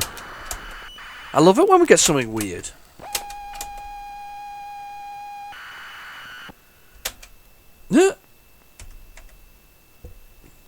Okay. Yes, okay to you too. It sounds like some other format. It sounds like BBC, maybe? Commodore? Possibly? Commodore's more a kind of thing than a sort of lower, deeper, gravelier sort of sound. And we got a little bit of tape left here. I've got my fingers crossed that we may find something else. Don't know though. It is a possibility, a slim one at that, but it is a possibility we might find something in the last dregs of the tape, the tiniest little bit that's left. Or maybe not.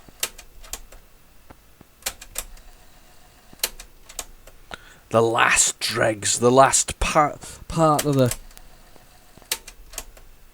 Oh, and I'd like to have finished on a final high, a last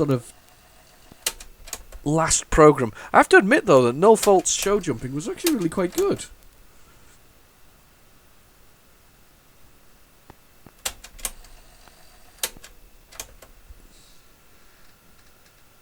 No, I think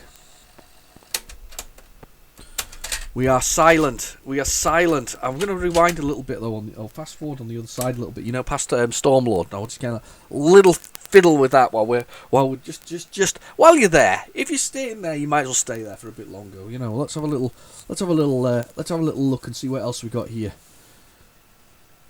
It's a shorter video than I thought it was going to be. I was all strapped in for a 2 to 3 hour epic, but it seems the tape in a strange sort of way because of the fact that there was things like Rockstar Ate My Hamster, which obviously is a lot of data involved in that. Because we had Stormlord and other things, we didn't quite get the same level of things. And also, I think the first side of the tape had an awful lot less on it than the second side. I'm just fast forwarding here. It's just going for it. We'll give it a good old fast forward here. I'm just going to go to roughly where we were when we were sort of ran out of things. That's data, but I'm going to give it a quick rewind to see whether or not that's something we already know about. This could be Heartland, because it was quite a long load. If it says Heart when it comes up, that's Heartland.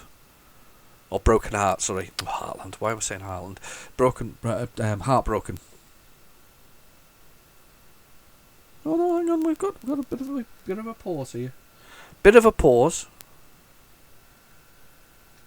reasonable amount of fast forwarding involved in that. I think that, as I say, that ear thing isn't really designed for it. It's for a stereo output rather than ear, sort of whatever else it is. I need to work out a way of getting. What I need to do is get a. Oh my goodness! There's other things on this tape. Carry on. Brace yourselves. Nightmare. So it just wasn't picking up from that ear microphone. Oh, I do apologise, chaps and ladies. It was that connector. As I say, I'm gonna have to work out a better way of doing it. So what I need is two monos to a stereo. That's what I need. Two monos to a stereo, and then I can put the mono into that one to feed into that for a stereo output. So what I need is I'm gonna look for it right now. So what I need is so I need two mono 0.5 to stereo. Mono to stereo adapter. It is possible. You can get mono to stereo adapter for a female one. That's the thing you want. You can get those. You can get those for. Oh no! It's all gone. It's all gone wrong. I won't rewind it because I'm going to put the tape thing in. We'll put Nightmare on. Nightmare's one is really. Do you remember Nightmare? Everybody remembers Nightmare. If you were around in a certain time, Nightmare was pretty immersive, really, at the time. They used to put a kid in a helmet. This is going to sound like some kind of weird S&M thing, isn't it? In a minute, but yeah, they used to put a kid in a sort of helmet so they couldn't see with horns on it. It's not getting better, is it? And they used to put them in this little thing, and they would obviously couldn't see beyond their feet, kind of thing. And then there was sort of it was kind of a little special effect. So effectively, this kid would walk around with this helmet on, with his friends telling him to step left, right, and all this kind of stuff. And now they could see, obviously, on their monitors where they were and the rooms that they were in. It was kind of cool. What's the name of the guy? It was Traeger, wasn't it? It was the kind of he was the sort of dungeon master at the time. That's the guy. He was the boss. Traeger used to help you with your adventure to wherever else it was. Yeah, it was good stuff. I'm definitely gonna order one of these jacks. What's this from? Stereo female to mono male. No, it's maybe not the right way around. I'm just definitely going to get one on the cables though, because that would be handy to still be able to play that back from that tape drive. It's a kind of a cool thing. But yeah, so Nightmare was a kind of staple. Was it the end of the 80s, early 90s? It was pretty staple. I used to watch it. We all used to watch it. We all used to be kind of involved in it. It was a great program. It just hit the right, for a child's program. It hit the right level, and it seemed clever and intelligent. And then they had the bit of computer graphics in there, like big weird skulls and all this kind of stuff that chased them around, and it was kind of cool. It really was. It was a good thing. And then they made the game. And if I remember rightly, the game was not the best. But that was a clever move there. Did you see that? There was, in the top corner, there was the word bytes. And what they did is to deal with the word bytes, they've kind of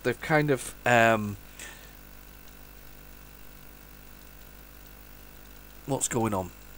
It's all gone a bit quiet. Alright, okay, there's just a long pause there.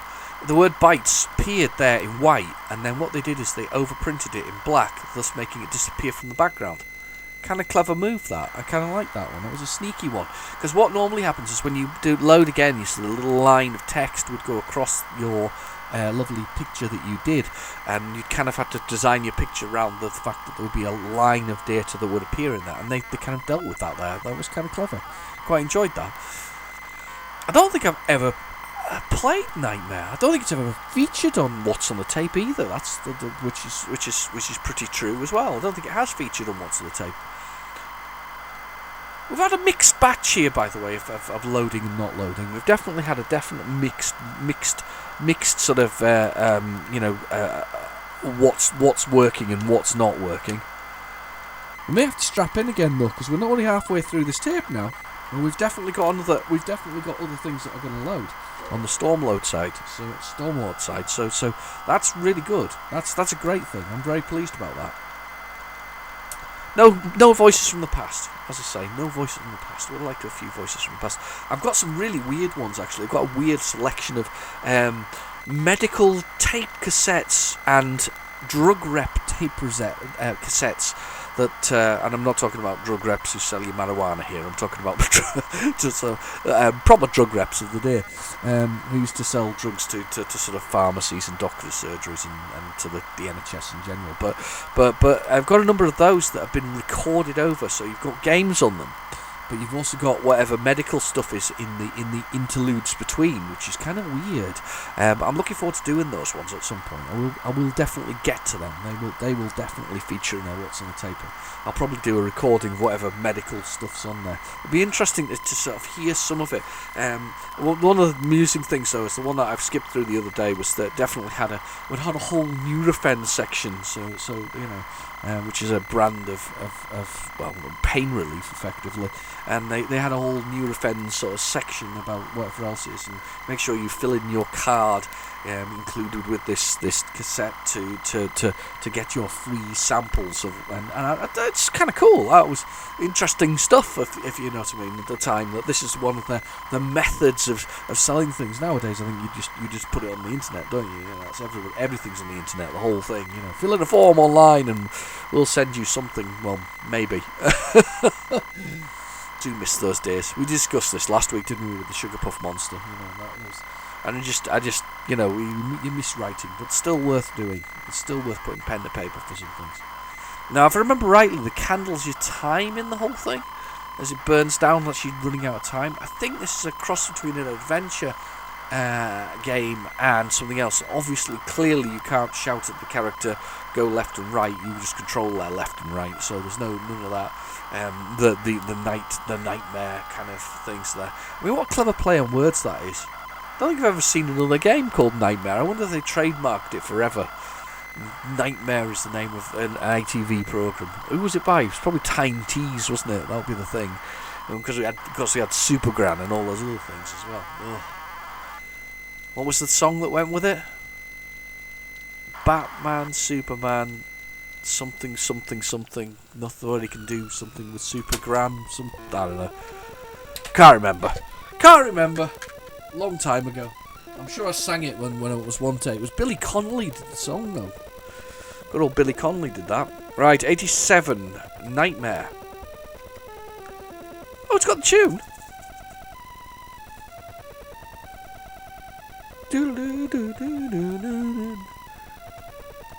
Okay, yeah, but I'm sick of the song now. Can we start?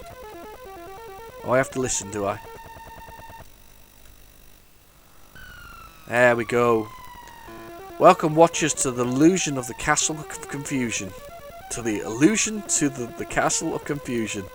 I am Tragar, the Dungeon Master. Cool. Your quest is to seek out knighthood here. Let us turn the page and find out. Yeah, I'm turning. Oh God, it's having a long chat. It's playing every bit of music. I pushed a button. There we go. Survival is your aim. Knowledge is your target. Good luck. Let's eat the man that's there. What's the controls? That's up. Oh, that's down.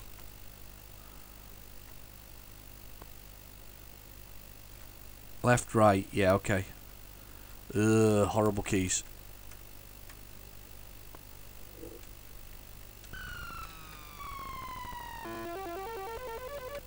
I think I've paused it.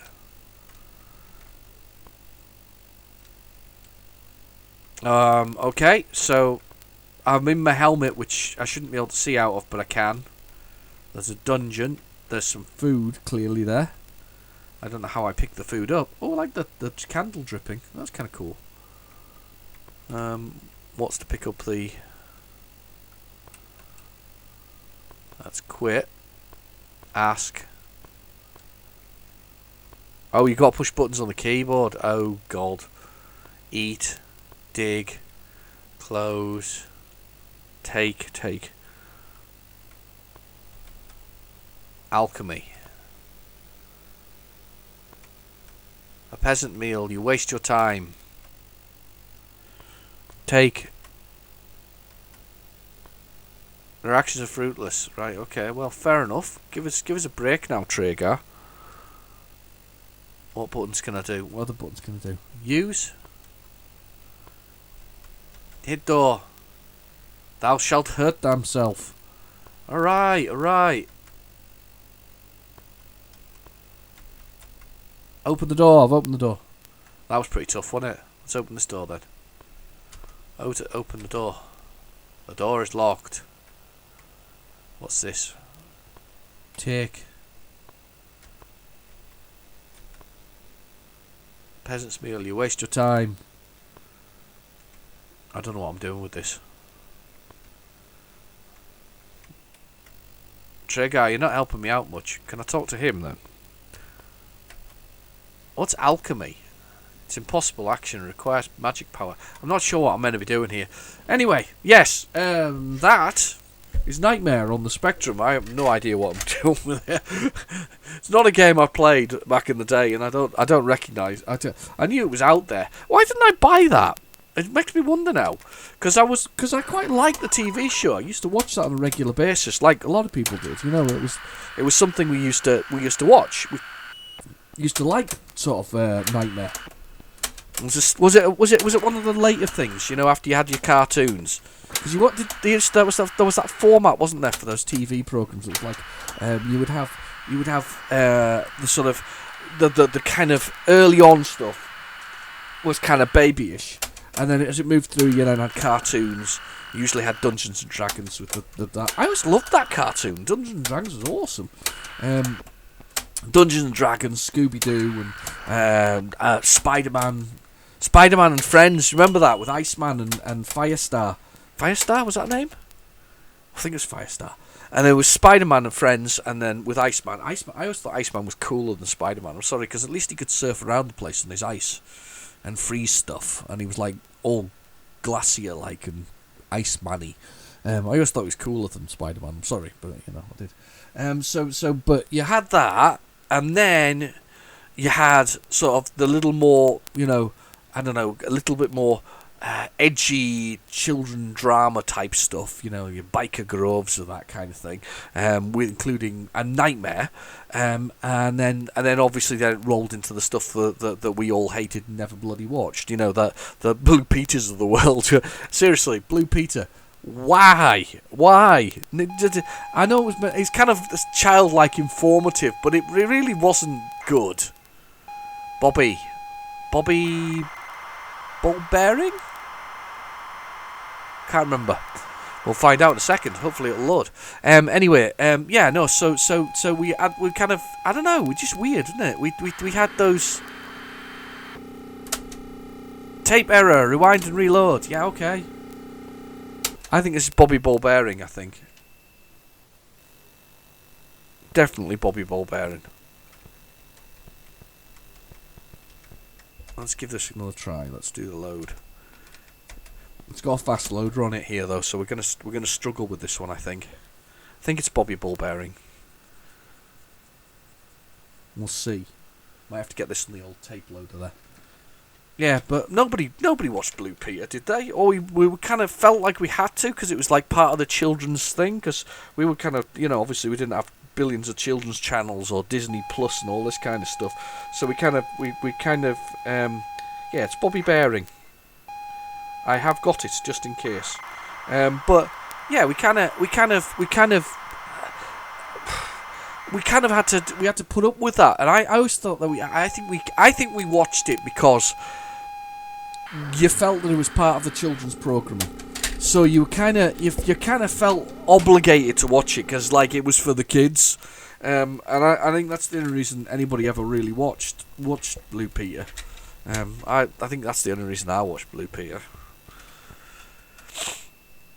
I did learn to make a sausage casserole though from it once though. That was good. I remember being very excited about being able to make a sausage casserole.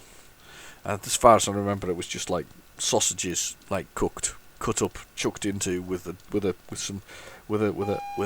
can of with a can of tomatoes, I think, and some basil or something like that. And I think that was the entire sausage castle. There wasn't. Oh no, I think there maybe was some onion in there as well. You know, so onion in with sausages kind of sizzled up together so that the flavour goes through, and then bit of tin of tomato and some basil.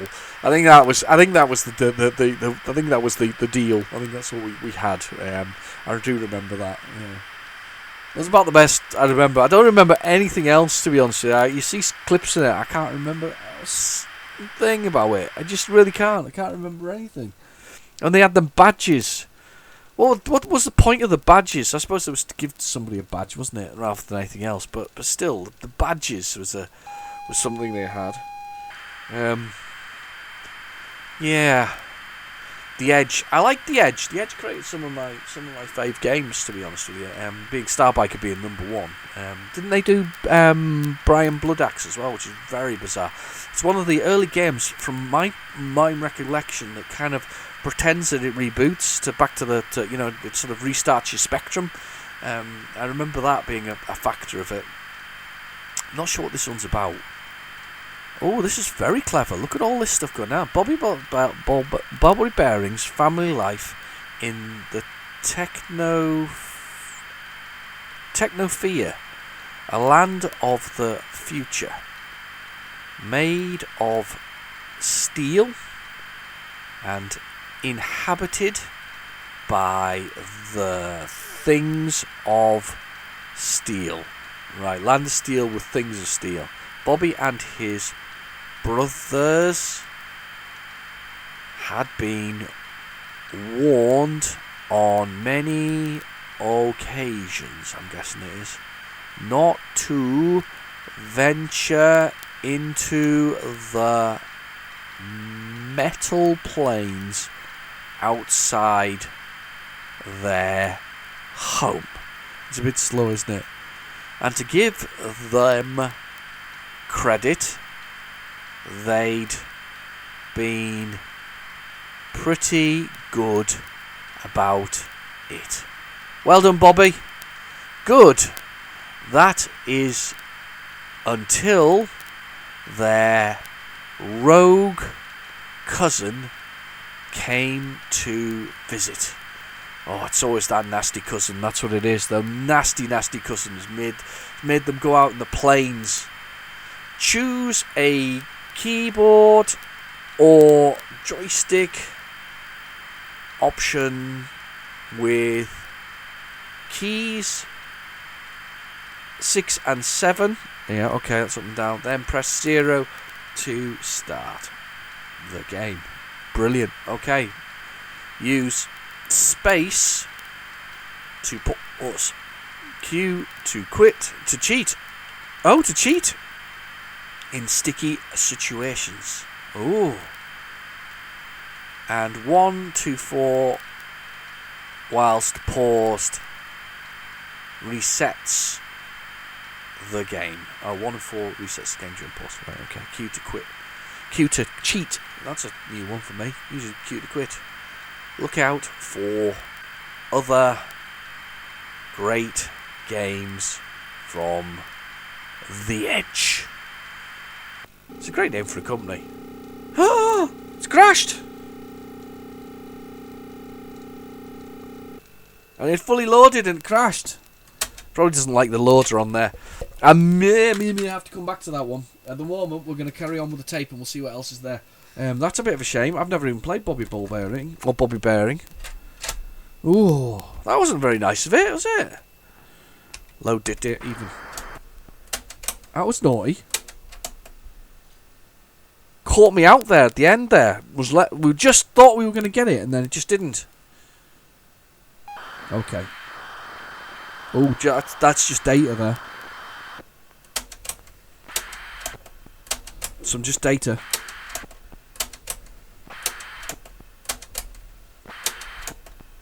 Okay. Fingers crossed we can find something else to finish off with. Got plenty of tape left here though. So there's a good chance that there's more on here. I found a lot of space on this particular side, I have to admit, last time round, and I'm not talking about when we were just doing the tape earlier. When I was sort of testing it, I did find a fair amount of space. I thought maybe it was just because I was near the end of it at the time when I rewound it. We're just going to see if there's anything else here. And if you're going to fail on Bobby Bearing, then I'm definitely going to give OMC it. Oh, hang on. AFS. This is, I think, this is a combat flight simulator, I think. I always think these are quite amazing that they managed to get, like, you know, flight simulators into a teeny little spectrum. I mean, it's really quite amazing. I think this is a very big box as well. I'm trying to look, see if I've got it. I can't see it, but I think it's a very big box, this one. I may be wrong. Oh no, something arcade. Codemasters, arcade. Oh, is it Fruit Machine? Oh no, it is some kind of... Oh, right. No idea. Arcade. Flight Simulator. Oh, it is Flight Simulator. But it's not what I was thinking it was. Devised and developed by Amazing Games. That's kind of cool, that. So what's that flying there? Is that an F-16? It's not an F-15. Or is it an F-15? There's two pilots in it. I thought it was the F-16 one pilot. It's kind of a version of it. I don't know. I don't know what we're looking at there. Kind of cool, though. It's amazing what they could do with just such simple and basic graphics, wasn't it? Codemasters needs to do like a I don't know, a complete collection of all their games, don't they? Just with, obviously with an emulator on it, and you could select the best ones from the 8-bit generation, I think, and the 16-bit generation. So you could go this one, or maybe they should do it where they offer you all of the games in a little thing. You know, maybe select, I don't know, 15 of the best. This is a thing that's perfect for the Switch. You know, 15 of the best, say. Maybe the whole Dizzy collection is by itself, and all the versions across all the things. That would probably sell, funnily enough. If they did that, in fact, that would probably sell very well indeed for a lot of people. But a good selection of their games across all together in a thing. So the Amstrad versions and all the other stuff versions of them, all those kind of things, the Commodore 64 versions, all just in a kind of a wanna that's like made available to the PC and other consoles. That would be cool. I would like to see it on something like the Switch. You know, that would be where I'd want to be, because I'd want to go with the old collection approach with it if you were going to do it. But that would be quite nice. I think they've been missing a trick. They're kind of missing a trick by not doing that. There is, because there's a real retro vibe going on. You know, people are loving the retro gaming that's there, and it's still incredibly popular. I mean, I've got a couple of things that are outstanding to be delivered at some point. I've got the PC Engine Mini, because I love minis. I've got all the minis. I should do a video on my minis. If you want a video on my minis, let me know, and I'll do something with them. But I've got those. I've got that on hold. I also decided. It was more of a spur of the moment thing than actual, it wasn't a conscious decision to go with it. I wasn't sure I would do it, but I did in the end. I went with the Evercade as well, which of course again is held up at the moment. But I went with the Evercade, and I went with the full premium pack, which has got like 30 or 40 games with it to begin with, but it uses cartridges, so there's a real collector's element there, and there's another set of cartridges that will be available at some point shortly, which kind of they seem to have a minimum of like 6 games per cartridge, and there's some really odd little kettles of fish there, including but there's Namco stuff, and there's other things. There's also Spectrum games on them. There's homebrew Spectrum stuff that's arrived on it as well. So there's a kind of a nice little. I know it's just an emulator at the end of the day, but it's a quality emulator with licensed software, and that makes. I say it's quality emulator. I haven't actually tried it. I think from what I've seen from other reviews, it looks like a quality emulator. But what I've seen is that. They've really tried to go with that licensing approach. I mean, maybe that's where Codemasters need to go. for 15 quid. It's cartridges seem to be which is a physical collection for those people who wish to collect. It's £15 a piece, and they're not more expensive than that. And that is really decent money in anybody's terms. You know, that's actually that's cheap for a cartridge and a box and instructions that come with it. That's really kind of cheap. Very cheap indeed. Right, Sinclair joystick has been selected. I'm going to get my Sinclair joystick and plug it in. Whoa, look at that. We've got all kinds of planes going on there. It's computer, space to play. I'm going to put my joystick in. And we've got that plugged in. I have plugged that in. I'm going to press space and I'm going to try playing. I have no idea what this is going to be about. World War One action stations. Oh right, it's like a shoot 'em up. Oh, blooming heck, it looks brilliant. Oh, have I got to pull up? How do I pull up? I can't move. Oh, it looks brill. It reminds me of Flying Sharks, is it? I'm going to have to choose keyboard. That didn't work, that one. No good at all. Right, okay. Lost in battle. Computer. Looks like it can be multiplayer. Press 1.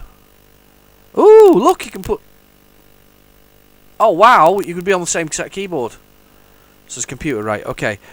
So, W, S, X, C, and... I don't know what 2 is. Oh, 2. 2. Right, okay, space to fire. I've got it. Right, okay, World War One. That's me shooting. There we go, I'm flying up. Yes! Oh, wow! Look at that, it's a shadow and everything. Oh, wow! This is one I haven't played before. That's cool!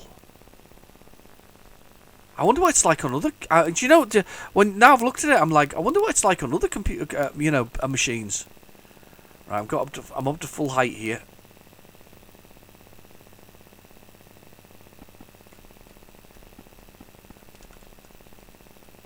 I'm up to full height. There's a guy to shoot down. I think I got him. I didn't get him.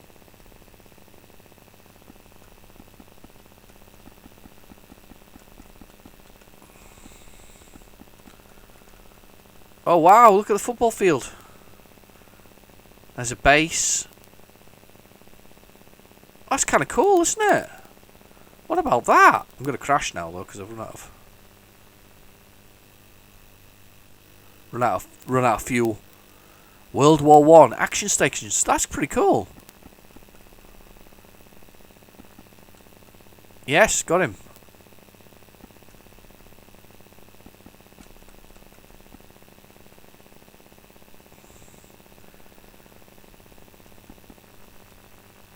Oh, I'm down.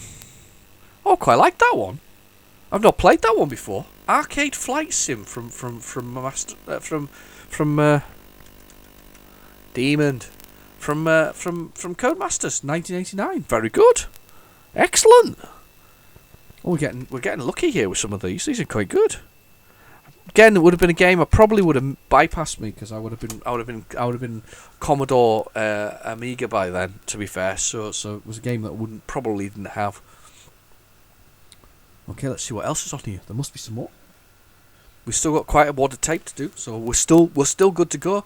We're up to 2 hours. I'm pleased I did say I was a little worried at an hour and a half mark there that we were lacking, but we have well and truly. Cybex, yes, I love Cybex. Cybex, another one of my games that I went out of my way to get. It's actually really quite good as well on the Commodore 64. I've played it on that as well. It looks really nice, and it's got a nice tune as well. On the Spectrum, it's really good as well. It's a multiplayer shoot 'em up, very similar to Sidearms. I think is the best way of describing it. You automatically fire all the time. What your fire button's used for is swapping weapons. So whatever weapon you've got, it'll fire that full tilt all the time. You are and I see I've known the story because I like this game, and I think it's on my channel actually. But you are a prisoner, sentenced to death, and you basically, if you don't want to die and you want to kind of have your sentence reduced, you must commit to this sort of assault team. Where you attack people with the, as part of some kind of combat-y thing. It's kind of a cool game, I have to admit. And it's not often I see, something like Cybex on there, because it's like, as I say, it's a Zeppelin game. It's not, I don't think it's a very well-known game. I don't think anybody really, apart from possibly me, went out of the way and went, yay, Cybex, brilliant game. But I liked Cybex. I think it was great. And I played it with my mates, 2-player. I remember enjoying that. Especially the fact that it has that kind of sidearms R-type feel as a shmup. Good old shoot 'em up, shmup. Do you know something? I didn't even know what a shmup was for a while, and somebody said it to me on Twitter, and I was like, "What the hell's one of them?" And I should have known really, because it's a word that I think terminology's been around forever, but it was a number of years ago somebody said it to me, and I was like, "What's that?" So, but I now know what they are. But anyway, shmup. Shoot 'em up. But it's a good one. It's one I like this one. It's one of my faves as a shoot 'em up. Do you know something? Sidearms I haven't played in years. I really must play that again.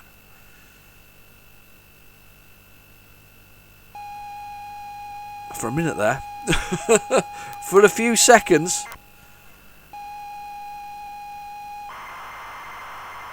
I don't think there's music on the Spectrum version, which is a bit of a shame. I don't know whether the Specky version came first or whether the Commodore 64 version came first. You never know. Really. Very cool. Got lots of rendering to do now with this. This has been a long one. I think Bobby Bearing though may be put to one side. It depends how many more things fail to load full stop. Or Bobby may be lost and consigned to the past, I'm afraid. Maybe. We'll see. We'll see. It's one of those. I feel like I've got it, but I'm not 100% sure whether I've got it. I'm sure I've heard of it. I'm sure it's an isometric, to be honest with you, the Bobby Bearing game. It's like a little yellow ball thing there, sort of Pac-Man-esque, moving around.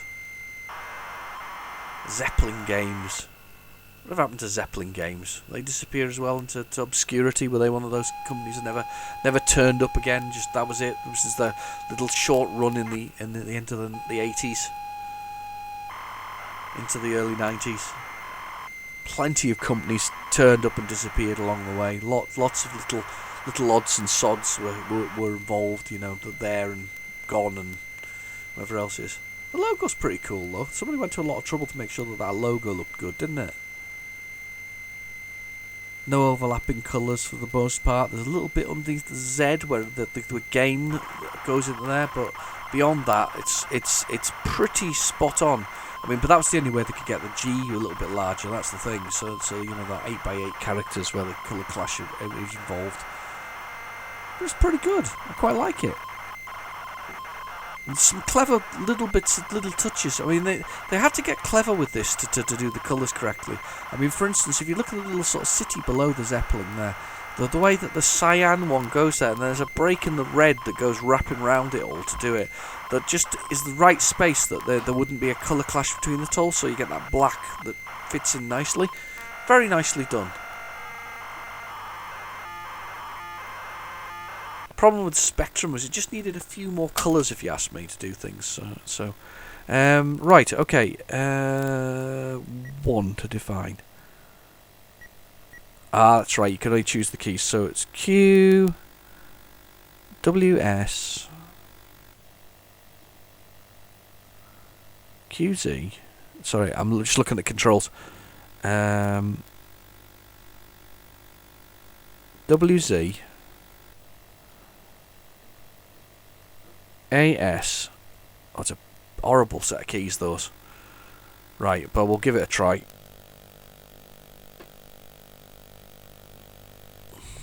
Okay, so this is the first planet. So as I said, we keep firing ourselves automatically, and then there's additional weaponry there on the screen. And you pick them up, and it improves your weaponry. See how we're going faster? We've got the orbital now. I quite like it because it's a very simple. This is a railgun now is available to us. We can change to that. And as I said to you before, sugar. It's and there's a wave one. And get plenty of lives. There we go. Get more railgun. There we go. So you can swap the weapons more than anything else. So it's really key to it. It's just kind of working out what weapons work best for you. I think the real most powerful one, realistically, is there we go. That's us up to the max for this one. But the real one is the sort of wave one. I think the wave one is the best, which is kind of this one. Once you get to powered up, there we go. Let's fire this one. There we go. Oh, damn you. And you lose one off the power of it when you get hit, which is a bit annoying. Extra life. I really liked it because you get to choose the level afterwards that you go to. The controls are a bit poor where they're positioned, but it's actually a really good game. Right, stay back. Usually fires somebody straight down the centre of you here, which is horrible. Like that. There we go, managed to kill them all. Railgun. I like this. I like the pace as well. It's not for a shoot 'em up. It's kind of quite. It's quite chilled. There we go. That's the max on that on this one. Oh, he's got my foot.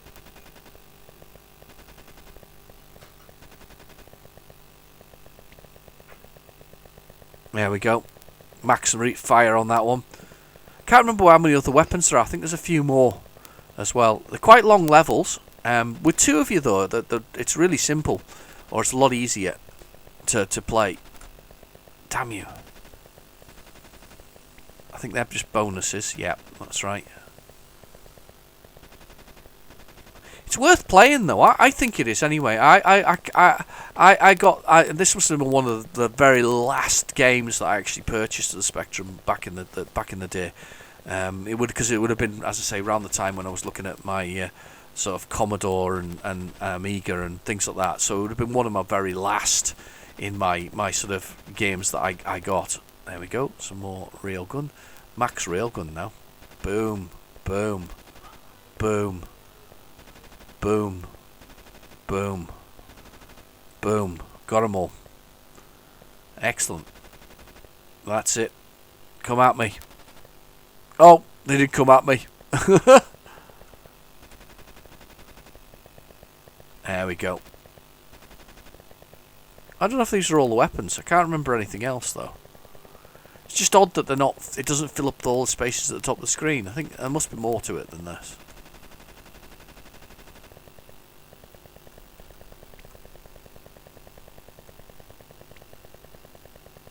There we go.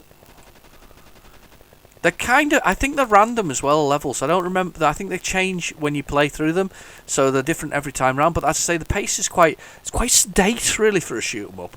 It's kind of like, we'll just go nice and slowly. Everything's quite large and everything's quite sedate about it. Damn.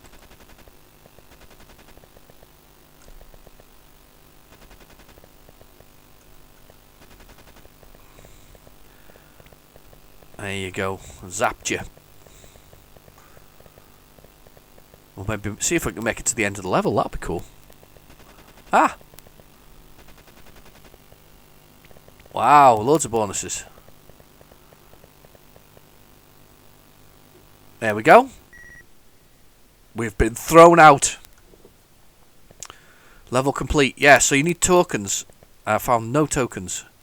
So 0 tokens are needed for the next one. So let's go to the next one anyway. Buros.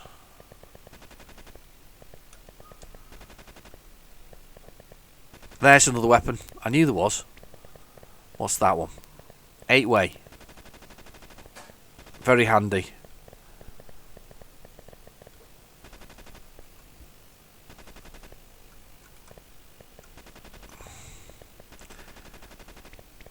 Loads of bonuses. That's really good.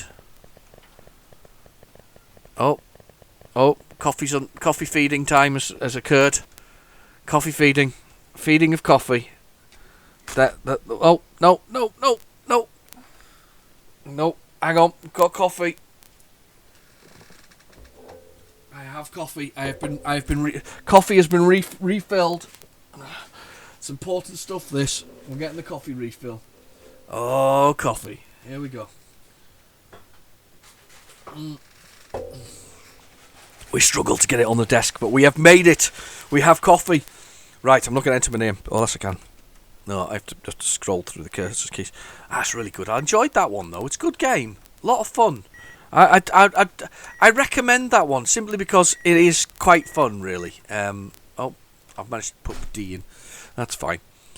Right, let's reset. Let's see if we have any more good games to go through here. Let's have a see if there's anything else on there. That was a surprise, though. That one, I would. It was.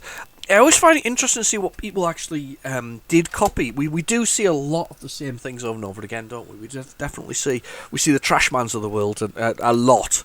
Trashman's a lot. I was so surprised by Trashman because I never saw it myself back in the day, but it does appear and does feature an awful lot on the What's on the Tapes. So yeah, there's a few games that kind of repeat sort of systematically across all of the various systems, and that being one of them. Right.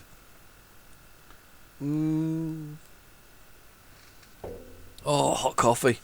Brilliant.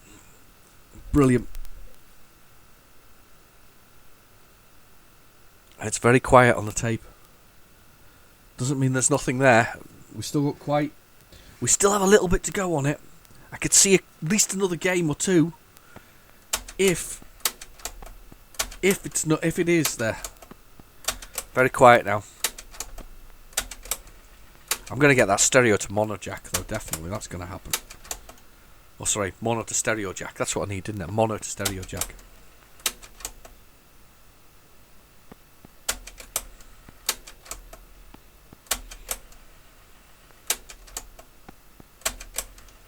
Okay. It's all very quiet. There's not a lot left to go on the tape. It's probably around about the same section we were on the other side of the tape. So I think maybe Cybex was our final game there. And that was perfect. That was perfect timing, really. I've got coffee. You're all fatigued from watching. Probably not. Well, it's very quiet. No, I think we have made it to the end.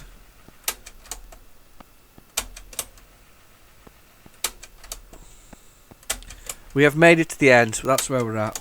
I think Bobby Bearing is definitely going to be going to be consigned to not being played. I'm not doing an extras just for the one game. It's not going to happen. As nice as it might be.